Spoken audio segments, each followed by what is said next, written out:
Good morning. It is 5 o'clock. I'm Joan Jones with your top stories. Well, Tennessee law steps onto the big stage today as the Supreme Court hears oral arguments over whether state bans on hormone treatments and surgeries for transgender children violate the Constitution. In an exclusive interview with ABC's Devin Dwyer, 16-year-old LW said she felt trapped before she began taking puberty blockers. I feel amazing after that. Her family sued Tennessee, challenging its ban on gender-affirming care for minors. Republican State Senator Jack Johnson sponsored the bill, citing the risk of irreversible harm. You can't get a tattoo in the state of Tennessee if you're under the age of 18. 25 other states have similar bans. The Biden administration argues those laws violate the Equal Protection Clause of the 14th Amendment. Stephen Portnoy, ABC News, Washington. Republicans will have 220 seats in the House of Representatives in the 119th Congress after the last election to the House was called. In that final call, Democrat challenger Adam Gray flipped a seat in California's 13th congressional district. The matchup decided by just 564 votes. Now, that means that Republicans do maintain the majority in the House, but with just 220, Democrats hold 216 seats. A convicted felon back behind bars today after shooting a man, allegedly, who had been sitting in his car at the Maple Crest apartment complex and then stealing that car. Residents of that community tell Channel 4 that crime has been a problem there for a long time. He says because we are victims. We are victims all the time here. I've also been through the same thing. He says, I was robbed. Somebody followed me into the parking lot, pointed a gun at me, and they took everything except my car. The victim in this case has serious injuries but is expected to recover. The suspect was located outside his own home. He was taken into custody last night. Market Numbers Report now brought to you by Beacon Capital Management, online at beaconcm.com. Here's Michelle Franzen. Stocks closed mix on new economic data. The Dow lost 76 points, the S&P was nearly even, and the Nasdaq added 77. Job openings rose by 372,000 to 7.7 million in October, but the Job Openings and Labor Turnover Survey finds fewer hires were made last month, while the rate of people quitting rose 2%. A key member of the Federal Reserve's Board of Governors, Christopher Waller, says he's leaning towards supporting an interest rate cut in 2 weeks, but he also says evidence of persistent inflation before then could change his mind. South Korean stocks rebounded in a chaotic trading day after the president declared, then lifted martial law over political upheaval. The FDA closed its investigation into the E. coli outbreak tied to McDonald's Quarter Pounder onions, saying there's no longer a safety risk. We've got futures on the rise this morning. Dow futures up 210, the Nasdaq futures gaining 121, and the S&P futures are plus 15 points. That's the latest news, traffic, and weather. Next time, Joan Jones, WTN News.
No big delays to speak of this morning. Things are looking good on 24 and on 40 as you head into the city. Traffic every 10 minutes every morning on Super Talk 99.7 WTN.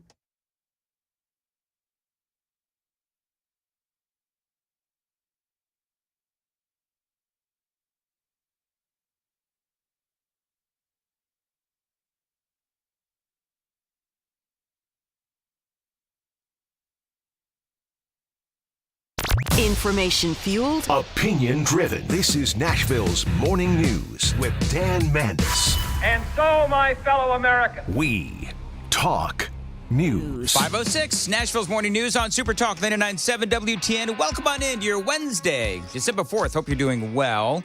Along with Joan Jones, Johnny B, Dan Mandis here. By the way, programming note, big announcement coming up at roughly 8:06 here on Nashville's Morning News. I'm going to be here, of course, as I always am. Joan and Johnny will be here, but also Brian Wilson will be in the house, as will Matt Murphy and Chad Benson, and also Chris Hand. We'll all be here for this big announcement. Nobody is leaving.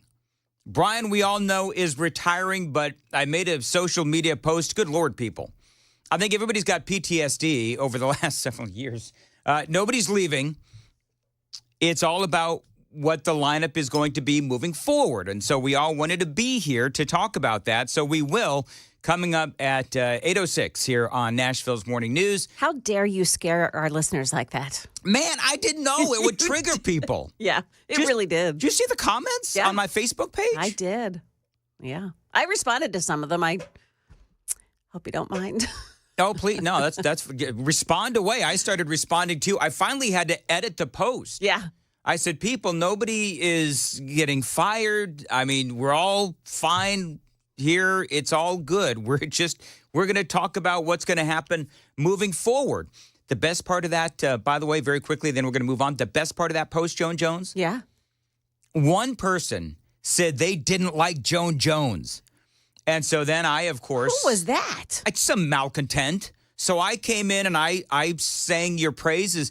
And then everybody started dogpiling on the person that was a Joan Jones hater. Good. It was very good. Yeah, it was like, everybody, no, we love Joan Jones. You know what? I got a lot of love on your... I think I'm going to hang out on your Facebook page for a while. Listen, feel free. Knock yourself out. And... So I thought it was kind of funny because, you know, when somebody says that they hate me, nobody ever dogpiles on the love. Johnny, we defend him. No, you didn't. Actually, Joan, you didn't. Yeah, that's Somebody right. made a crack about my joke the other day about the turkeys that I said about 30 times and still apparently wasn't funny. And you were on my Facebook page, and you're like, no, that really wasn't funny. Oh, yes, it was. Oh, no, it wasn't. And then you're going back and forth and arguing with listeners about whether or not it was funny or not. Now, on your Facebook page, that's the funnest part of this is that it's yours. Oh, is it the funnest part, yeah, Joan? Yeah, it really is. Hey, Joan, don't tell him not to look at the title of today's show. Oh. What is the title of today's show? Do I need to do this, Johnny? Oh, I forget where to look for it. You forget where to look for it. Yeah. It is, of course, on our Facebook. Now I've got to go look Facebook for it. page? Yeah, on the Super Talk 99.7 Facebook page, and today's title is, let's see here. Oh, God, now I got to look at myself. This is kind of funny because I'm looking at myself talking on social media. You're going to have to help me, Johnny. What is the, any other time that I'm not on the radio, Yeah. I could look at this, but now I can't, and now I'm being distracted. You know what, Joan, you're right. That is a nice jacket I'm wearing. Johnny, what's the... that is a nice jacket. Thank you. What is the title of today's broadcast? Today's title is, did you hear that, gosh, if I can say it, did you hear that Biden pardoned 3 turkeys? There you go, Johnny. I still think that was a funny joke. Why would you perpetuate it, Johnny? And then the Why? best part of that whole thing was Murphy calls me yesterday after I'm leaving the office of the boss, and and he says, "Hey, by the way, Dan, did you hear that Joe Biden over Thanksgiving he pardoned?" And he goes through the entire joke, and I said it better than that. Didn't I? And he says, well, eventually you got there, but it took a little bit. Anyway, whatever. You know, the delivery you did for Chris Hand was far better than it was with us. And I'm beginning to think that maybe he needs to practice. Well, that. Yeah. And maybe he thinks more of Chris. Oh, no. Yeah. Wow. I see where you're going with this, Johnny. You know what? He felt more comfortable saying it to Chris. No, I just, you know what, to be candid, you want to know what I actually did? What was that? I wrote it down. Oh, okay. Well, the delivery was great with him. Well, well, you know why? Because I was determined to make him laugh, and he did. Yes, he did laugh. And by the way, I will fully admit that there were times, in the many times that I said the joke, that I didn't say it as smoothly or as rapidly as I could have. Yeah. You think? Other times I did it better. Shut up, Joan. This is not. This is why you not love Joan Jones. I got my first shut up Joan of the day. 512. Life is good. All right. I guess we'll go ahead and move on then. Let's do. This is why, but by the way, this is why people love Joan, because she's not afraid to put me or Johnny, mostly me, in our place. That's and right. Every once in a while, oh, Johnny, did you hear what I did to Joan today? Oh, Don't say it, Joan. Don't say it. Coming up at 5:35, I totally nailed Joan Jones. It was a lot of fun. It was the highlight of my morning, what I did to you in the kitchen. So we'll talk about that coming up. It was Charlie Brown ripping the football out from under Lucy. Yes, it was. Wow. Finally. Yeah, absolutely. Yeah, so we'll talk about that at 5:35. 512 on Nashville's Morning News on Super Talk 99.7. By the way, Super Text line is open, 615-737-9986. You heard Joan reporting. It is a very big day for the state of Tennessee and our Attorney General, Jonathan Skrmetti, because today is the day that our bill that bans transgender surgeries and procedures and so forth for minors will be heard in front of the Supreme Court. Now, this is a long time in coming. From the AP, the High Court is set to hold oral arguments on the matter this Wednesday in United States versus Skrmetti, a case that can help set a clear precedent and amid a smattering of mixed decisions from the lower courts on similar state-level bans. So you've got all of these other conservative states that are watching to see how this plays out because they believe that our bill that was introduced is the best chance at the state level to ward off these kinds of, in my opinion, evil procedures for minors. Tennessee Senate Majority Leader Jack Johnson spoke to him yesterday. He co-authored the bill, and I talked to him about all of this, and this is part of what he had to say. House Majority Leader William Lamberth and I sponsored this legislation to ban these surgeries, transgender reassignment surgeries on minors, as well as the use of these very, very harmful prescription drugs, puberty blockers, cross-sex hormones. We banned all of that in Tennessee. Yeah, remember what this entails. Kids getting puberty blockers, chemical castration, surgeries, mutilation, of course, all would be banned in the state of Tennessee. Healthcare providers would be banned from providing these services as well. Now, SB 1, which is what it's known as, has been making its way through. Of course, it made its way through the state legislature here in Tennessee. Governor Lee signed it as well. And then it went through all of the various, courts along the way up to the Supreme Court. Now, the ACLU is representing the families challenging this case in court. I know you'll be shocked by this. The attorney for the ACLU is the first transgender attorney to argue, apparently, in front of the Supreme Court. Not unexpected. We were sued. We were sued by the Biden Department of Justice and the ACLU over that legislation. It's made its way through the court system. Now, the Sixth Circuit Court of Appeals affirmed our law. It is in place right now. Children are protected in Tennessee right now. But in other states, other jurisdictions, similar laws or variations of the law have been enjoined. And so you've got different decisions from appellate courts, which means that potentially the Supreme Court can take the issue issue up and decide it once and for all. And that's what is happening. The United States Supreme Court granted cert on this case back a few months ago, and we found out a couple of weeks ago that oral arguments will be December 4th. There you go. And that is, of course, today in this interview with Jack Johnson a couple of weeks ago. Now, coming up, one of the big questions, and this is so frustrating for yours truly, because if you look up, for example, minors transgender regret, as far as these surgeries and procedures and so forth, the headlines will tell you, oh, no, you have very few people that get these kind of surgeries at the age of 13 or 14 or 15, and they don't have regret. The number of people that have this regret is so minimal. Is it? Details coming up, 5:15. Time to check the roads on WTN. We have no delays to speak of this morning so far on 2440. Looks pretty good, too. And 65, clear sailing as you travel in. I mean, it's kind of funny, Johnny. You're right. It's like every morning at the same time, 5:15, we throw to traffic. Mm-hmm. And I'm so woefully unprepared to do it. And it's like that. It's always that pause, and then it's that surprise. Traffic, yes. Yeah, oh yeah, traffic. I have to do traffic. Anyway. Yeah, I'm a little busy in here. Just want you to know. In the dust-encrusted news corner. Yes, sir. There you go. And if you wanted to help, I could use some coffee. 5. Traffic every 10 minutes every morning on Super Talk 99.7 WTN. Alrighty, partly cloudy today and a high of 53. And right now, Johnny, I did not catch a temperature from you, but I'm going to tell you it's cold as all get out. 30, outside. Dan. 30 degrees. And it should feel good because it was 22 when I left the house. There you go.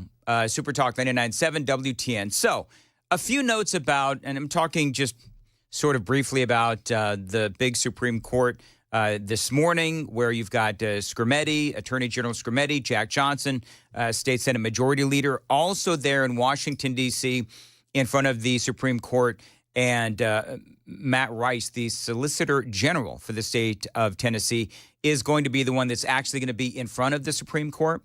But, man, talking to Jack Johnson yesterday, man, he is psyched. And he's also, he says, he is cautiously optimistic. But a few things. Because, the media and the medical community and the scientists and all these people will sit here and they'll say, there is very few people out there that are experiencing regret when they had these kinds of transgender surgeries and procedures, chemical castration and the like, when they were under the age of 18. In the UK, there's a 23-year-old who is now suing a gender clinic after transitioning from female to male as a teenager. So she says there is very little pushback, no real guidance. And that's part of what we're finding is that somebody is depressed and somebody has problems and maybe they have these sort of nascent thoughts about maybe they would be happier as another gender. And what they're saying happens is you get into that world of science and medicine and so forth, and they are like all in. I mean, there is no pushback whatsoever. And I'm going to get into that. But, look, there are many people who have experienced transition regret. Don't let the headlines fool you. They are everywhere. And so the media will tell you the number of those who express regret from these surgeries and procedures is really small. But I'm just going to tell you, I don't believe it. I really don't, because there are many.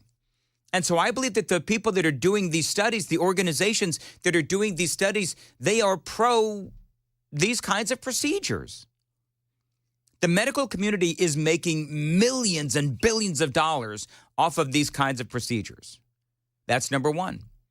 Number two is you have a lot of the folks in the medical community and in the science community where they're just pro these kinds of procedures. And so for these organizations, they come out with these studies that basically give the headline that they want the headline to have. And by the way, a lot of these procedures are very new. They've been going on for a time, but ultimately a lot of these procedures, they're new. And so there hasn't been a large case study Not a lot of people are getting these surgeries, and so there isn't a lot of numbers or cases to draw from. But I saw one study that showed only 1% of people that have gone through these kinds of procedures actually showed regret. Do you believe that? Only 1%? I'm just telling you, friends, I don't believe it. It's a bunch of hooey is what that is. I think the media is very left. And I think that they believe it's okay for a 14-year-old to transition but not be allowed to drink, not be allowed to drive, or get a tattoo. A quick search online finds, by the way, all kinds of stories of regret. I decided that I didn't want to be a woman before I had ever even experienced being a woman. I had no idea what being a woman was like because I was a child. And now I feel like I will never entirely know. I want to say that I really feel like some people in the trans community and the trans medicalists and the doctors really, really target the most vulnerable of us. Yeah, this person transitioned as a teenager, born a girl, went through the process of becoming a man, and now shows a lot of regret. And so one thing that people say is that they had mental illness. And stop me when you've heard me say this, 1,000 times. But they had mental illness, and they thought that becoming another gender would solve all of their problems, and clearly it doesn't. I have borderline personality disorder, and I know for a fact that this is the reason for my transition. It's a very difficult mental illness, and one of the core features is not having any sense of self or identity, and my doctors knew this. I told them, even though they didn't ask,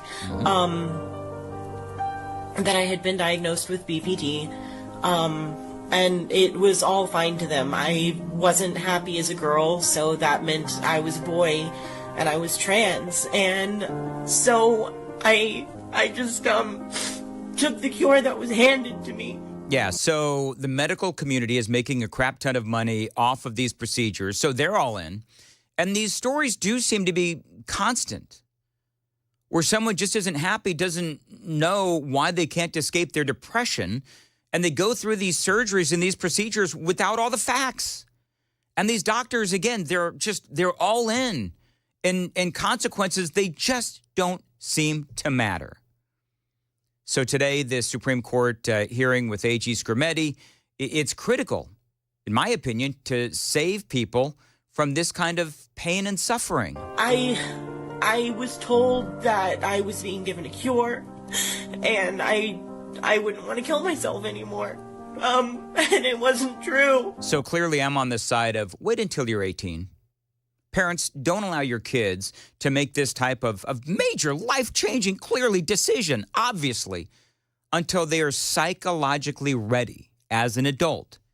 You know, we do hear about these cases literally all the time, and so we'll see how that is going to go. Today it is 5:24 on Nashville's Morning News on Super Talk 99.7 WTN. Joan Jones is in the WTN newsroom. Joan, what's coming up? Well, a high-profile case involving the right of Tennessee minors to receive gender-changing care.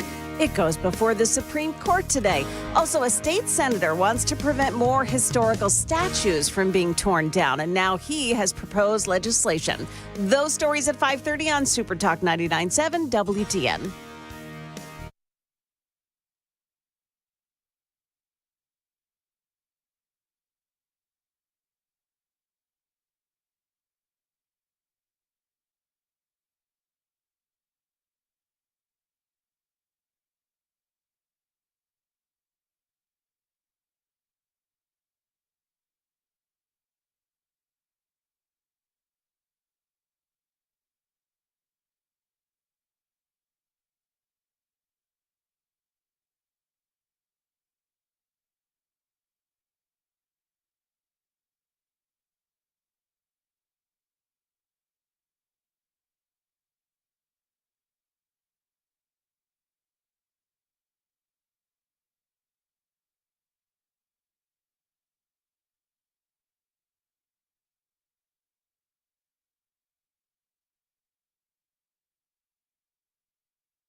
Good morning. It's now 5:30, and I'm Joan Jones with your top stories. We've got your full forecast in a couple of minutes. It's a chilly start. Tennessee Governor Bill Lee will be in attendance at the Supreme Court today as a Tennessee teenager named LW tries to change state laws banning transgender care for minors. Last year, Tennessee lawmakers banned the treatments LW was receiving, citing contradictory scientific evidence and uncertainty about long-term harm. To keep receiving treatments, LW's family had to travel out of state, and last year, they sued Tennessee. Today, their case goes before the Supreme Court. That's ABC's Rhiannon Alley reporting. Now, the state argues that the law does not discriminate based on gender, but it does set parameters on age and use-based restrictions on certain drugs and is therefore not a violation of the Constitution. A Tennessee state senator has introduced a bill that would block the state from destroying or relocating historic buildings and monuments. The bill comes years after the Tennessee Historical Commission voted to remove the bust of Confederate figure Nathan Bedford Forrest from the state capitol. The Tennessee Star reports that more recently, the THC sided with those seeking to preserve a Confederate monument in Nashville's Centennial Park in 2021, determining that Metro Nashville government failed to provide an argument that would compel to relocate that statue. Could another one of Donald Trump's nominees be in trouble? The Wall Street Journal reporting this morning that Trump is considering Florida Governor Ron DeSantis as a possible replacement for Pete Hegseth, his pick to run the Pentagon.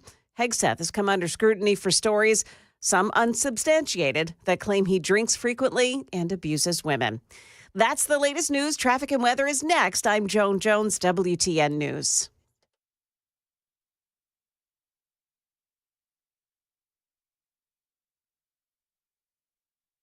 The guaranteed offer is the easiest way to sell your home. It's really simple. We bring you an all-cash offer. You close in as little as 21 days. No home inspections, no lockboxes, no open houses. Go to markspain.com to get a guaranteed offer and start packing.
Really, it's all about the usual construction spots this morning. You've got the 2nd Avenue North closed due to construction. It's between Demonbreun Street and Union Street. Also, that closure in Murfreesboro at Joe B. Jackson Parkway. Other than that, no big delays heading in on 24 this morning. 40 also looks good. Traffic every 10 minutes every morning on Super Talk 99.7 WTN.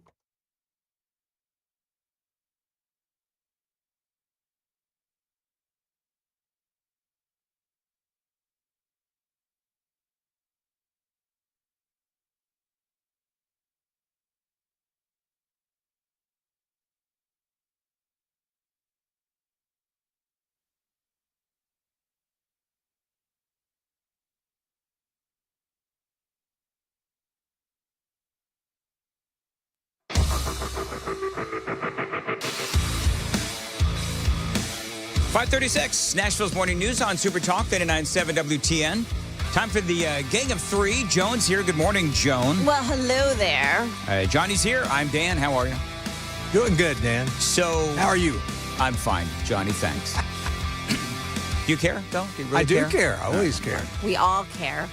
You really don't. So so I'm talking to Joan in the kitchen this morning, and I put on my serious face. Yeah.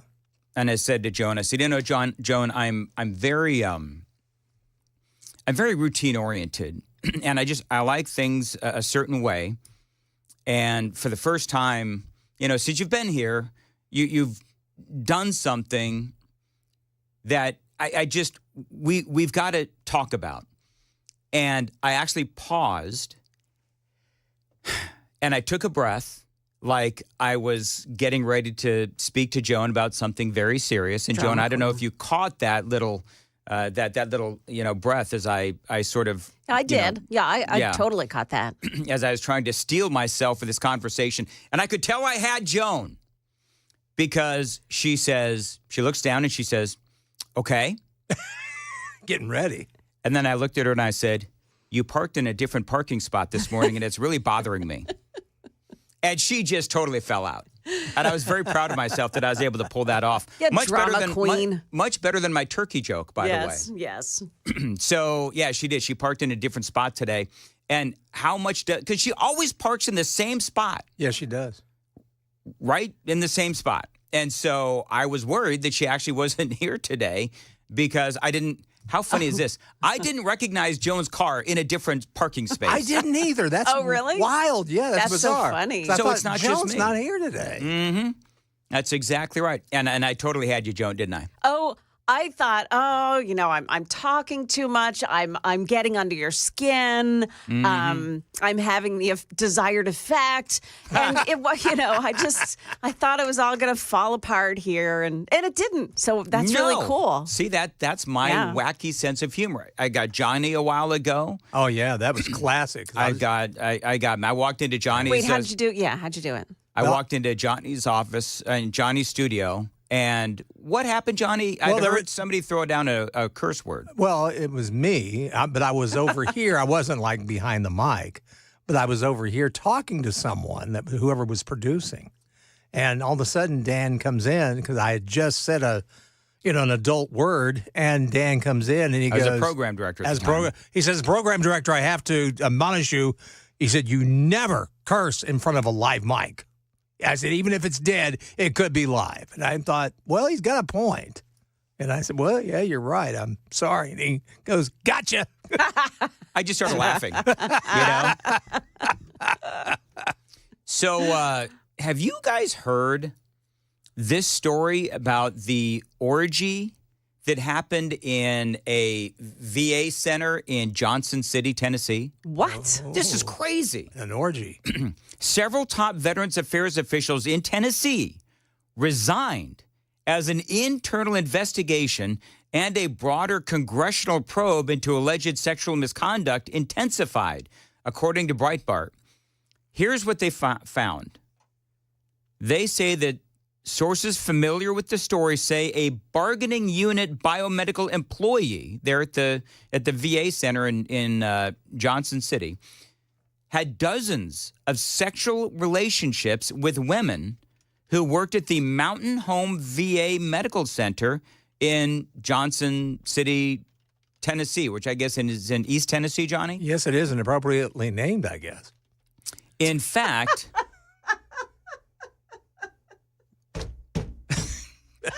okay, that went right over my head. That's all right. We'll talk about it in the commercial. Okay. Yeah, go ahead. Read on. In fact, that must have been pretty darn funny, and I just completely missed it because Joan is like having a hard time. Was that like a Deliverance reference?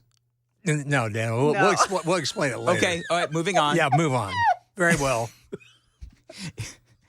In fact, the congressional investigators telling Breitbart News one guy, this bargaining unit biomedical employee, slept with no fewer than 32 different women. That's a hell of a bargainer right there.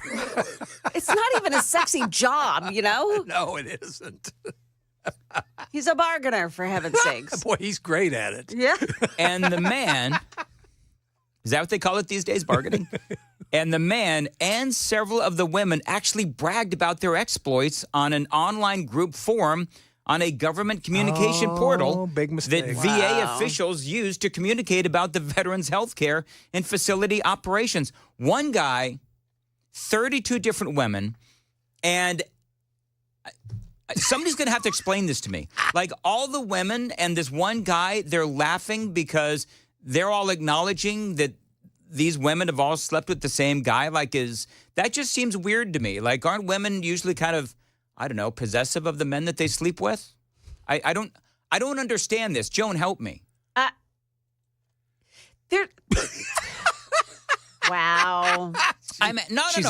Yeah, I can't explain this. This is the most irrational thing I think I've ever heard, especially at a VA. Well, I have to come clean because I had I went to a psychologist, and I won't go into why we got on this subject, but he told me, he said, and East Tennesseans, don't get mad at me, he said it, but he said the worst place for sexual dysfunction is East Tennessee. He said if he wanted to be a sexual counselor, he could retire in East Tennessee.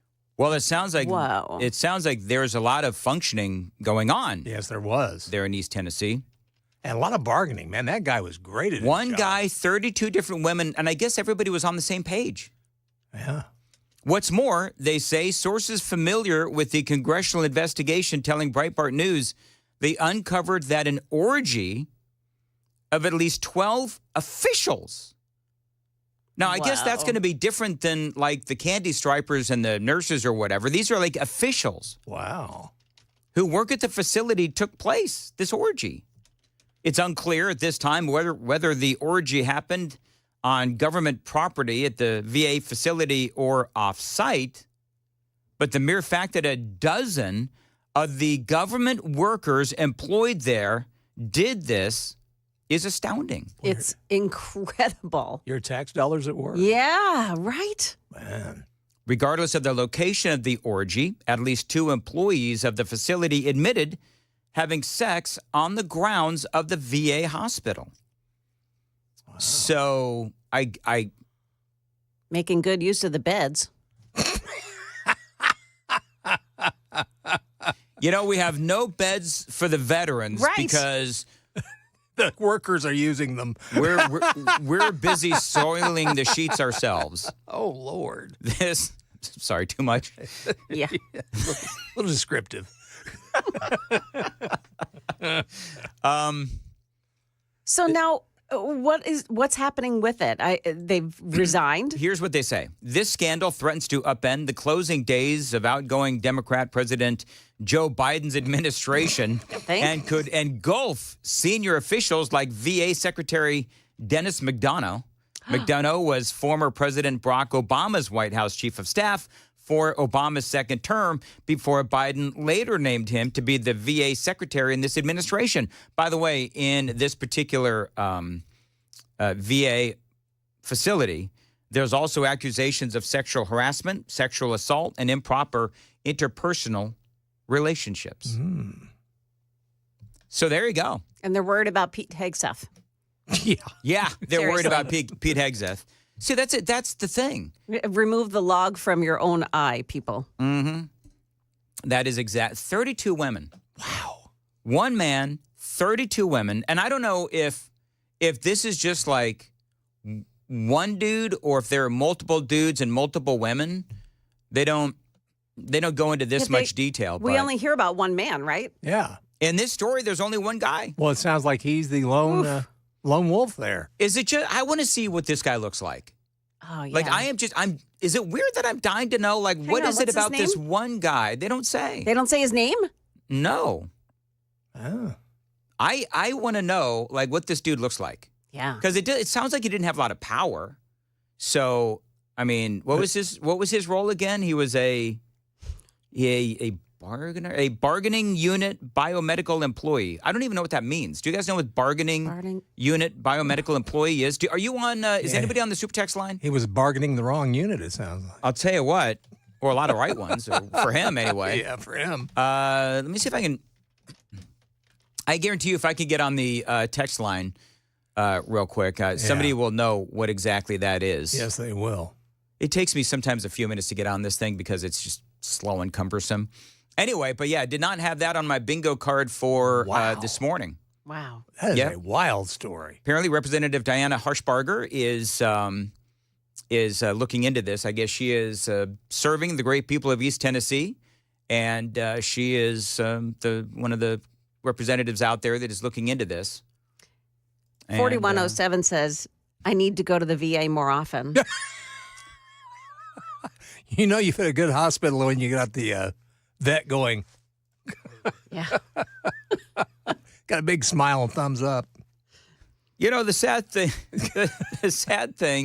is that, it's funny, but it's not. No, it isn't. You know what I mean? No, because that's our tax dollars. I mean, your tax dollars are funding that, basically. That's true. Yeah. That is true. Yeah. All right. There you go. It sounds like, everything with government is just so seedy and sounds like there's a lot of whoopee going on in government. Yeah. Yeah. When you think about, what was his name? Sam Brinton? Yes. Brighton. Yeah, that guy. I mean, the creepy pictures of him. Oh yeah, with the red lipstick and the dog collar, stiletto heels, dog collar, and stealing women's underwear. luggage. Well, their luggage. Well, yeah. the great thing about him is that he also at various times he had facial hair. Oh yeah. So it's like, then Johnny, you and I have talked about this before, where it's like, dude, if you're gonna do this, at the very least, shave off the facial hair. Yeah, shave that off. There's people with like big burly Ken Weaver like beards. Yeah, cross dressing. That are cross dressing and putting on the garish red lipstick. But they get off on that. They like that. Do they? Yeah, they think it's really, because it's so, immediately when you look at them, you can't figure out what's happening, and they like that. That's the truth. So the person that's arguing before the Supreme Court today, yes, is a transgender person, and she was on on CNN last night. Yep. And I've got the audio coming up, by the way. You do? Okay. When you hear this person talk and it's supposed to be a guy, he's diminutive, he's tiny, and he's got a girl voice, but the beard and mustache and looks very much like a man. It's just that thing that freaks you out when you first, because your senses are going crazy. And I think it's the same way when you see these transgenders or the Sam Brittons with the beard and the lipstick. Hold on, I think is this it? Hold on, I think I pulled it up. Inflection point for transgender people across the country. We're coming off of an election season where transgender people played an outside role in people's consciousness. So that is a man. That's a man pretending to be a woman. Trans lawyer will tell the Supreme Court. No, he's dressed like a man. It's a woman. That's a woman who is pretending to be a man. Yes. Okay. In terms of the way in which we were situated as a threat to others. Wait, this is a woman she's got a mustache. Yeah, I guess women wear mustache. That's the hormones. Yeah. You're okay, Joan, you're right. And when we look at the map of states that ban this type of evidence, she sounds like she's sucking helium. Yeah, she healthcare. does. We went from 0 states that had these bans in 2020 to now more than half the country. So before the court, whatever. Well, people are just weird. And to point this out, did you guys see what happened with Britney Spears? No.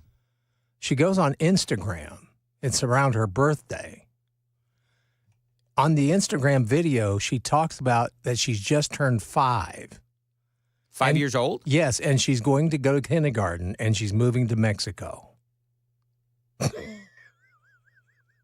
Do you know, I wonder if people see videos like that and they think, you know what, maybe the father should have continued that conservatorship. Because it sounds like it. She sounds like she is just mental. She's got some mental, I mean, clearly she's got some mental issues. Yes. And I'm 5 and I'm going to kindergarten. Why would you, well, first of all, just for Britney Spears and her edification, schools here in the United States are much better than Mexico. Oh, yeah. So if she wants to go to kindergarten, she should probably pick a good school district and then move to that school district, and she can go to kindergarten in that school district. Or go ahead and go to a private school if you want to start your kindergarten career all over again. And what's scary is this is a mother. I mean, she's a mother of 2 sons. Well, so. they're grown now. And, and she lost custody of those 2 boys. I wonder why. I wonder why. Oh, they don't like her.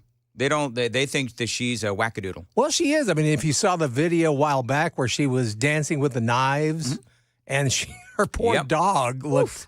I mean, the poor dog looked like he was in total fear for his life. Why would she go back to? I mean, clearly she's mental. I mean, I'm sitting here thinking about why she would want to go back to kindergarten and go to Mexico to do it. Yeah. It's because she's cray-cray. Well, that's why. She says she has to move to Mexico because the paparazzi are basically forcing her to. They're destroying her life. Do you know what? I don't know this question. Like, does the paparazzi still bother her? I mean, they did at the time back in the day, but I think now they still do. It's just like, does she really matter? I guess she does. We're talking about her. Well, sure. I mean, it was lead story on TMZ here, and okay. Well, so she's apparently still. People are still interested, I guess. Well, a couple of things. Number one is, couldn't she move to like a gated community? I mean, maybe she already does. I have no idea. You know what? I'm not going to spend my time trying to figure out Britney Spears. No, it's too that makes your head hurt. Yes. I mean, it's hard enough trying ruined her. Do what now? Hollywood ruined her. Yeah, it really did. In fact, I remember. It did. I remember when I thought it happened was when she appeared on an award show, and she had the snake, and she could barely walk. I mean, you could tell she was so high. I tag it to that kiss with Madonna. Oh, that was her downfall. That was like, when Madonna kisses you on the lips, you know you're done. You're cooked. And Madonna kissed her and Christine Aguilera at the same award show. I forgot about that. Yeah. And I don't know, maybe at the time I thought it was a little more interesting, but now I just think it's disgusting. It is disgusting. Yeah. I mean, it is. All right. You know what? I find it sad, not funny. No, at this point, it is sad. She needs to get the help that she needs. And I just do wonder if at some point does somebody step in. I mean, it's her right to say what she wants to say. I don't know. She can't go back to kindergarten. I mean, not only does she clearly have mental issues, but can you imagine being a parent of an actual kindergartner and here comes Britney Spears in the room? You know, in her pigtails and all that, and her backpack. I'd be changing schools quickly. Yeah. All right. It is 5:54 on Nashville's Morning News on Super Talk 99.7 WTN. Super Text line, by the way, is open at 615-737-9986, 615-737-WWTN. And Joan Jones, what's coming up in the news? Well, we'll take a look at today's Supreme Court arguments over Tennessee's transgender laws. Also, Metro Police don't get their wish to use a new technology. Those stories at 6 o'clock on Super Talk 99.7 WTN. Thank you, Joan. By the way, coming up here in the 6 o'clock hour, we've got a lot to go over because it looks like now we do have some news regarding Pete Hegseth and his possible future within the incoming Trump administration. Details straight ahead. It is 5:55. Dan Mandis here, and I've been a Beehive member for years, so I can tell you from personal experience, this is the absolute best HVAC company out there. How good are they? Well, every single month, they have new ways to save you money. Now, they've decided to extend that massive special that they've got going on right now. A limited number of 14 SEER 1 and 1.5 to 3 ton split heat pumps for only $6,995. They're also offering a $69 mainline camera inspection to make sure that your drain pipes are cleaned out and in good condition. So many ways to save from my friends at Busy Bee Plumbing, Heating, and Cooling. Check them out online, busybeehvac.com. They are your Rude Pro partner, Busy Bee Plumbing, Heating, and Cooling, 615-775-7833, busybeehvac.com.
6:02 now. I'm Joan Jones with your top stories. I want to let you know that there is an accident in Joelton. It's on 24, the westbound lanes, and we've got 2 lanes blocked. This is going to cause some difficulty this morning.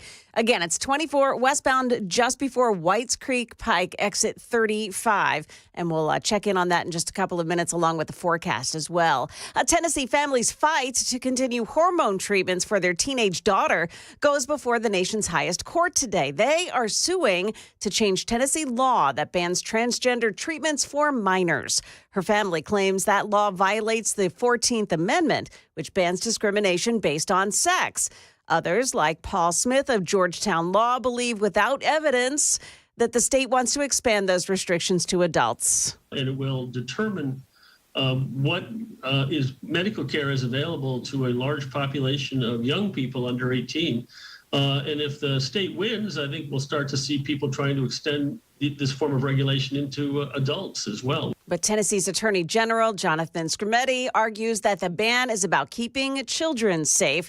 Their arguments go before the Supreme Court today. Metro Nashville police won't be able to use private surveillance cameras to help solve crime. Metro Council voted against allowing the Fusus technology last night after hearing from some residents who fear misuse that could infringe on their privacy. Others, however, spoke in favor of Fusus. I think this technology it's a no-brainer. Why in the world would we not want it? Metro Police must now disable the cameras that are currently being used to test the technology. A Florida sheriff who was Donald Trump's choice to lead the Drug Enforcement Administration has withdrawn from consideration. Chad Chronister is his name. He said in a social media post that his decision came after considering the gravity of the position. The choice of Chronister came under heavy criticism from the MAGA side for his enforcement of COVID-19 protocols. And the Biden administration stayed mostly quiet as South Korea's leader temporarily imposed martial law in the country yesterday. Now, we haven't heard yet from President Biden, but we are hearing from some of his senior officials. After South Korea's President Yoon backed down from a martial law order, the White House said it was relieved that he reversed course. Top U.S. diplomat Antony Blinken also issued a statement welcoming the decision, saying, quote, "We continue to expect political disagreements to be resolved peacefully and in accordance with the rule of law. Ongoing protests in the country are calling for Yoon's resignation or impeachment." Shannon Kingston, ABC News, Washington. That's the latest news. Traffic and weather next. I'm Joan Jones, WTN News.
Well, be advised of the mess on 24 this morning. The westbound lanes just before Whites Creek Pike exit 35. It's an accident, and there's 2 left lanes that are blocked. There's some debris in the roadway, and they say some of that debris is even in the right lane.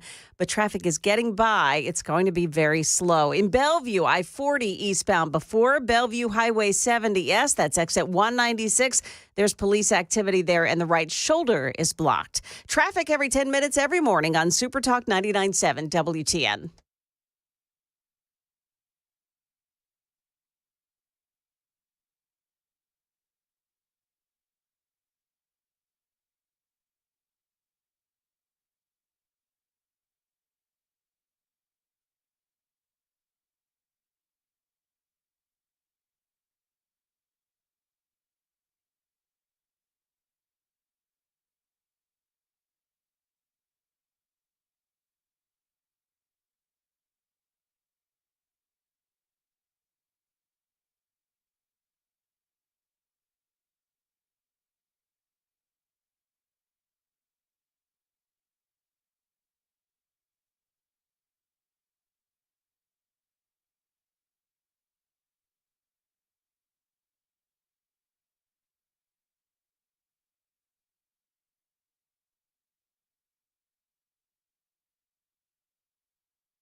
6:08 Nashville's morning news on Super Talk 99.7 WTN. Good morning to you, friends. Hope you are doing well. It is Wednesday, December 4th, and State Senator Jack Johnson.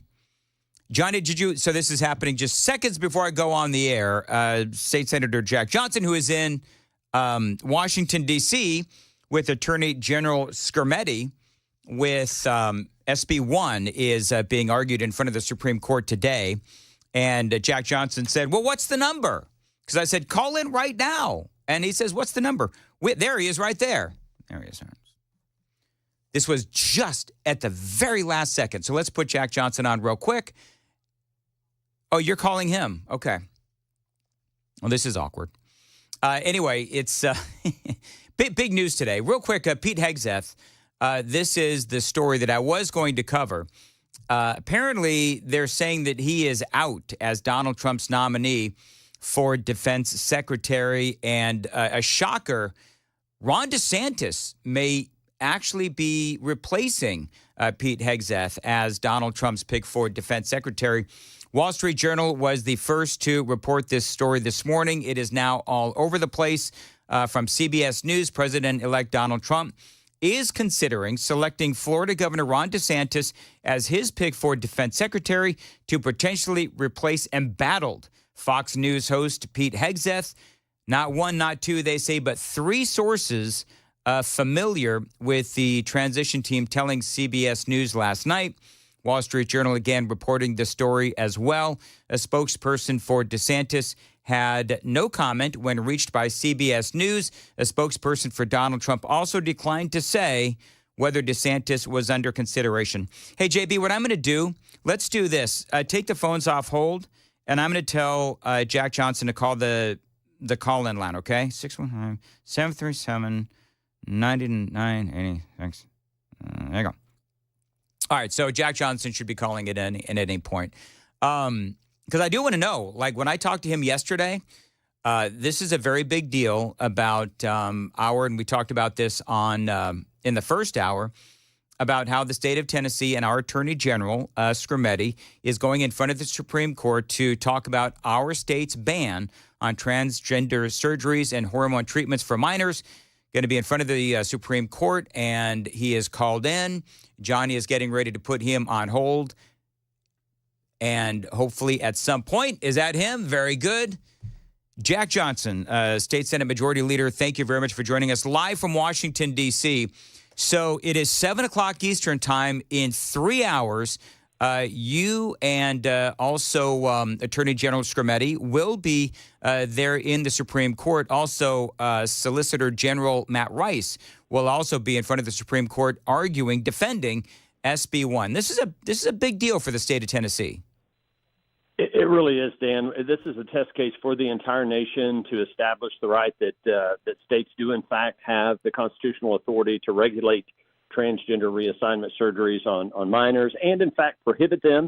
As you know, we passed that legislation a couple of years ago. It's been making its way through the court system. It is in effect right now. The law has been upheld, but it is being tested before the United States Supreme Court. So I've never been to the Supreme Court, never thought that my first visit there would be to hear oral arguments about a law that I passed.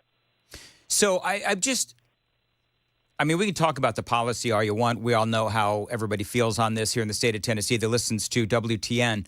But give me the vibe. This is just weird. You know, I'm such a political nerd.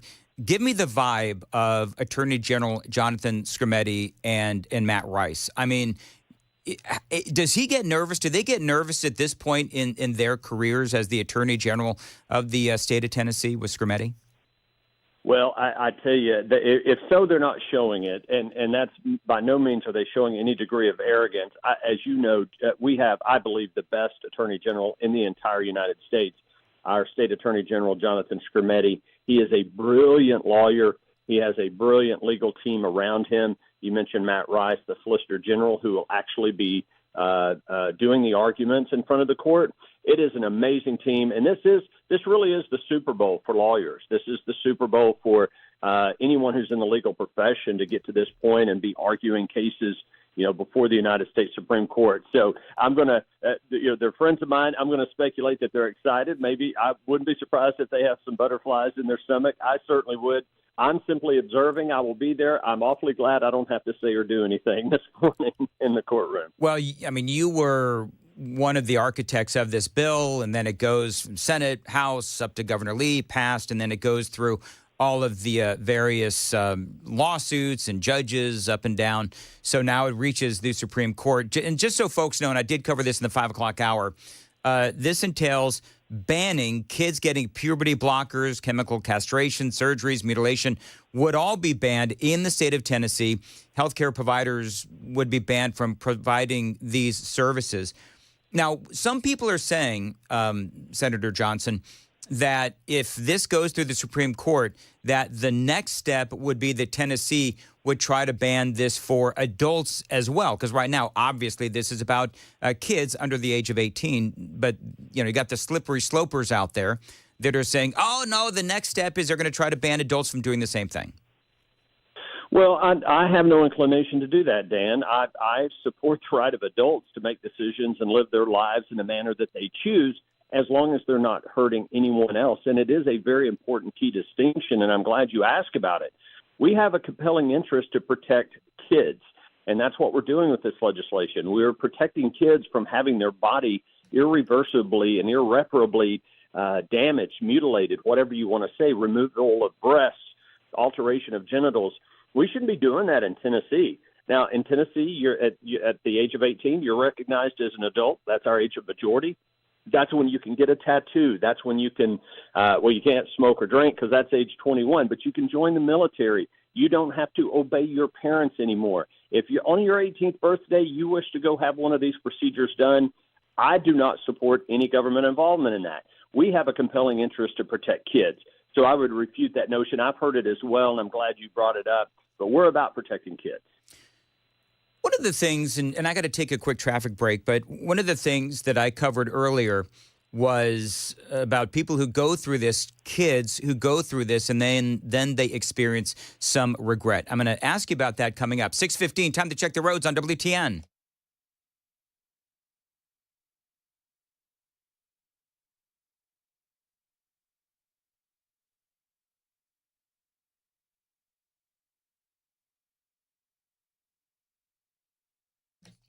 Partly cloudy today, high of 53, and right now 32 degrees at Super Talk 99.7.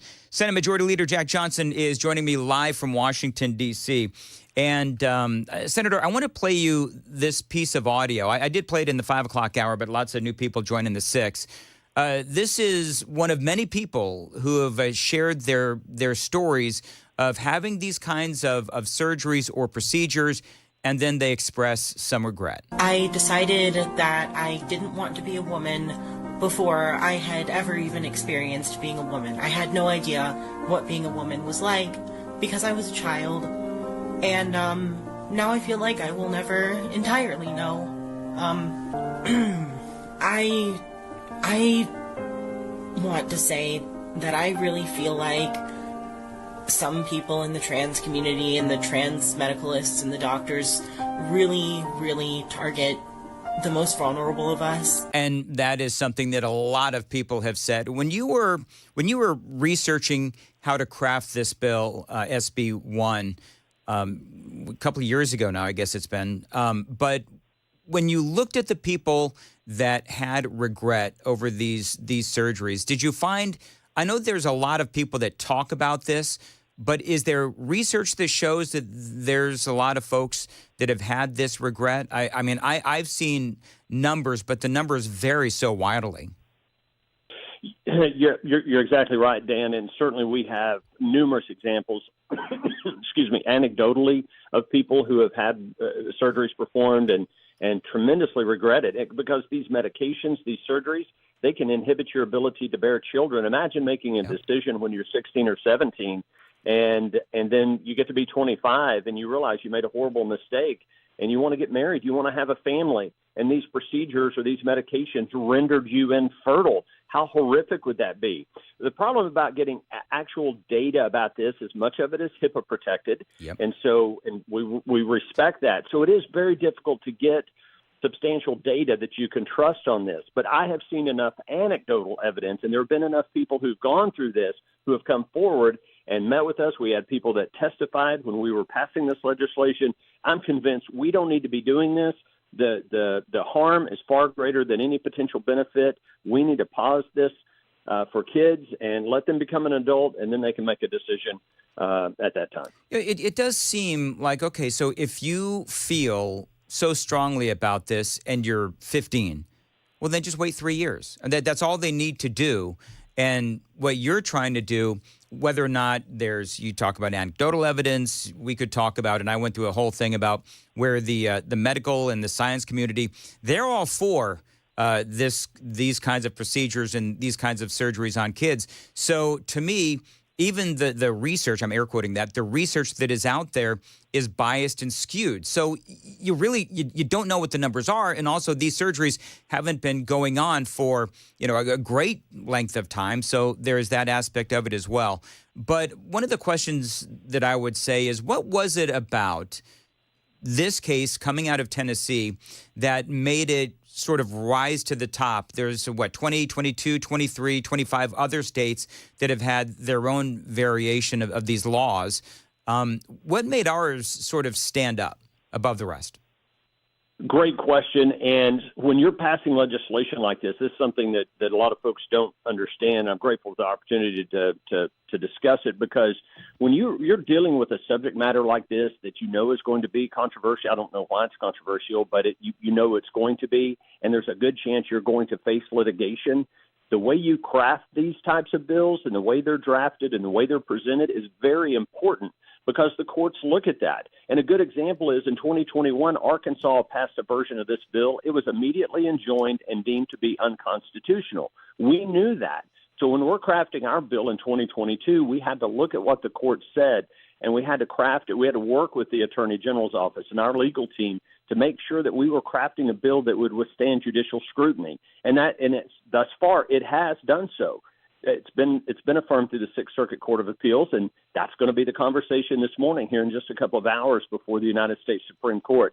So how you draft these bills is very important, because the claim from the plaintiffs is that we are discriminating. We are not. We're not discriminating against anyone. We're not targeting any particular group or class. We're saying that kids should not be subjected to these types of medical procedures. And how you word it and how you craft that bill is extremely important. Discriminating.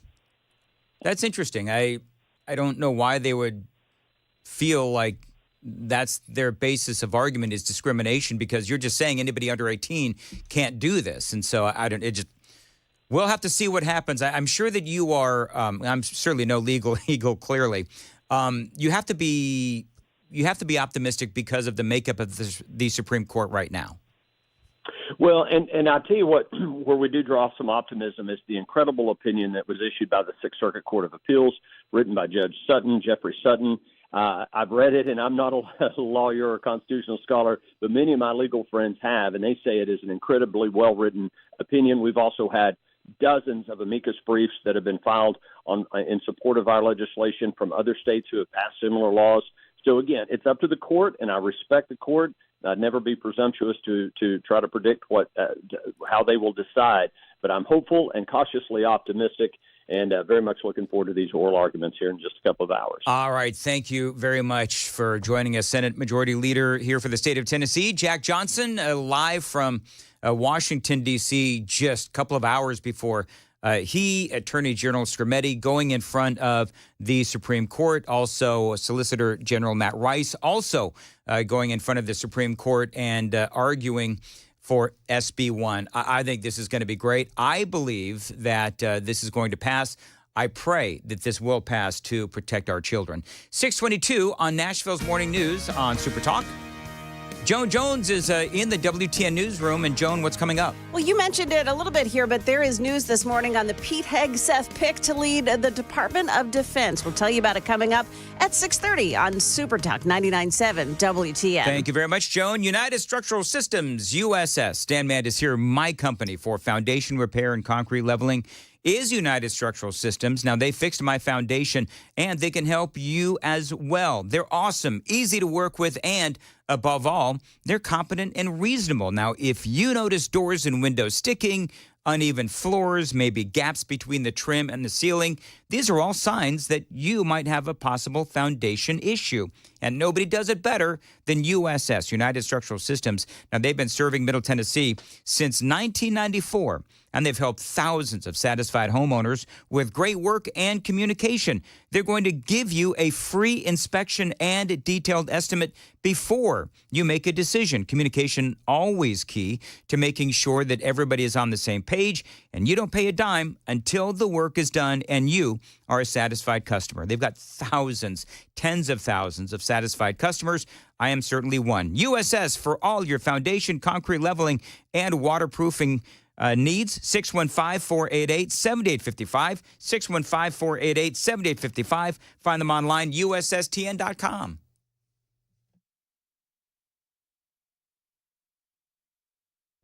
Hey, what's up, guys? It's Matt Murphy in the middle of downtown Franklin, Tennessee. We've talked so much about Savory Spice. I thought, why not show you the place? So let's go on in and see what's popping at Savory Spice. As I've always said, you will smell the spices even before you walk in. I can smell them right here in the doorway. Come on in and let's introduce you to the one and only Holly, who is the owner and proprietor of Savory Spice. Say hey, Holly. Hello, everyone. Now, enough about Holly. Let's talk about spicy and easy products like the incredible taco soup, which, as I said, you put this in a crock pot, you put all the ingredients that it tells you to buy right there, you put the spices in, and it's so easy. So if you don't know what you're doing around the kitchen, it's a perfect way to find your way around the kitchen, as is the Mediterranean dill risotto. Now, for the holidays, pumpkin pie spice. What doesn't it have, Holly? Pumpkin. It doesn't have any pumpkin in it. That's a fun fact for all of you kids out there. Now, if you stop by Savory Spice, either in the Franklin location or at L&L Market, you can get yourself a sample of the dill dip, which is my absolute favorite. Just tell them Matt Murphy sent you to Savory Spice with purchase now. So come by Franklin or L&L Market in Nashville and come see Holly and the entire crew at Savory Spice.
Good morning. It's now 6:30. I'm Joan Jones with your top stories. And one of the big stories this morning is going to be delays on 24 westbound at Whites Creek Pike, exit 35. That's an overturned vehicle there, and the left lane is now blocked, and wreckers are approaching the scene.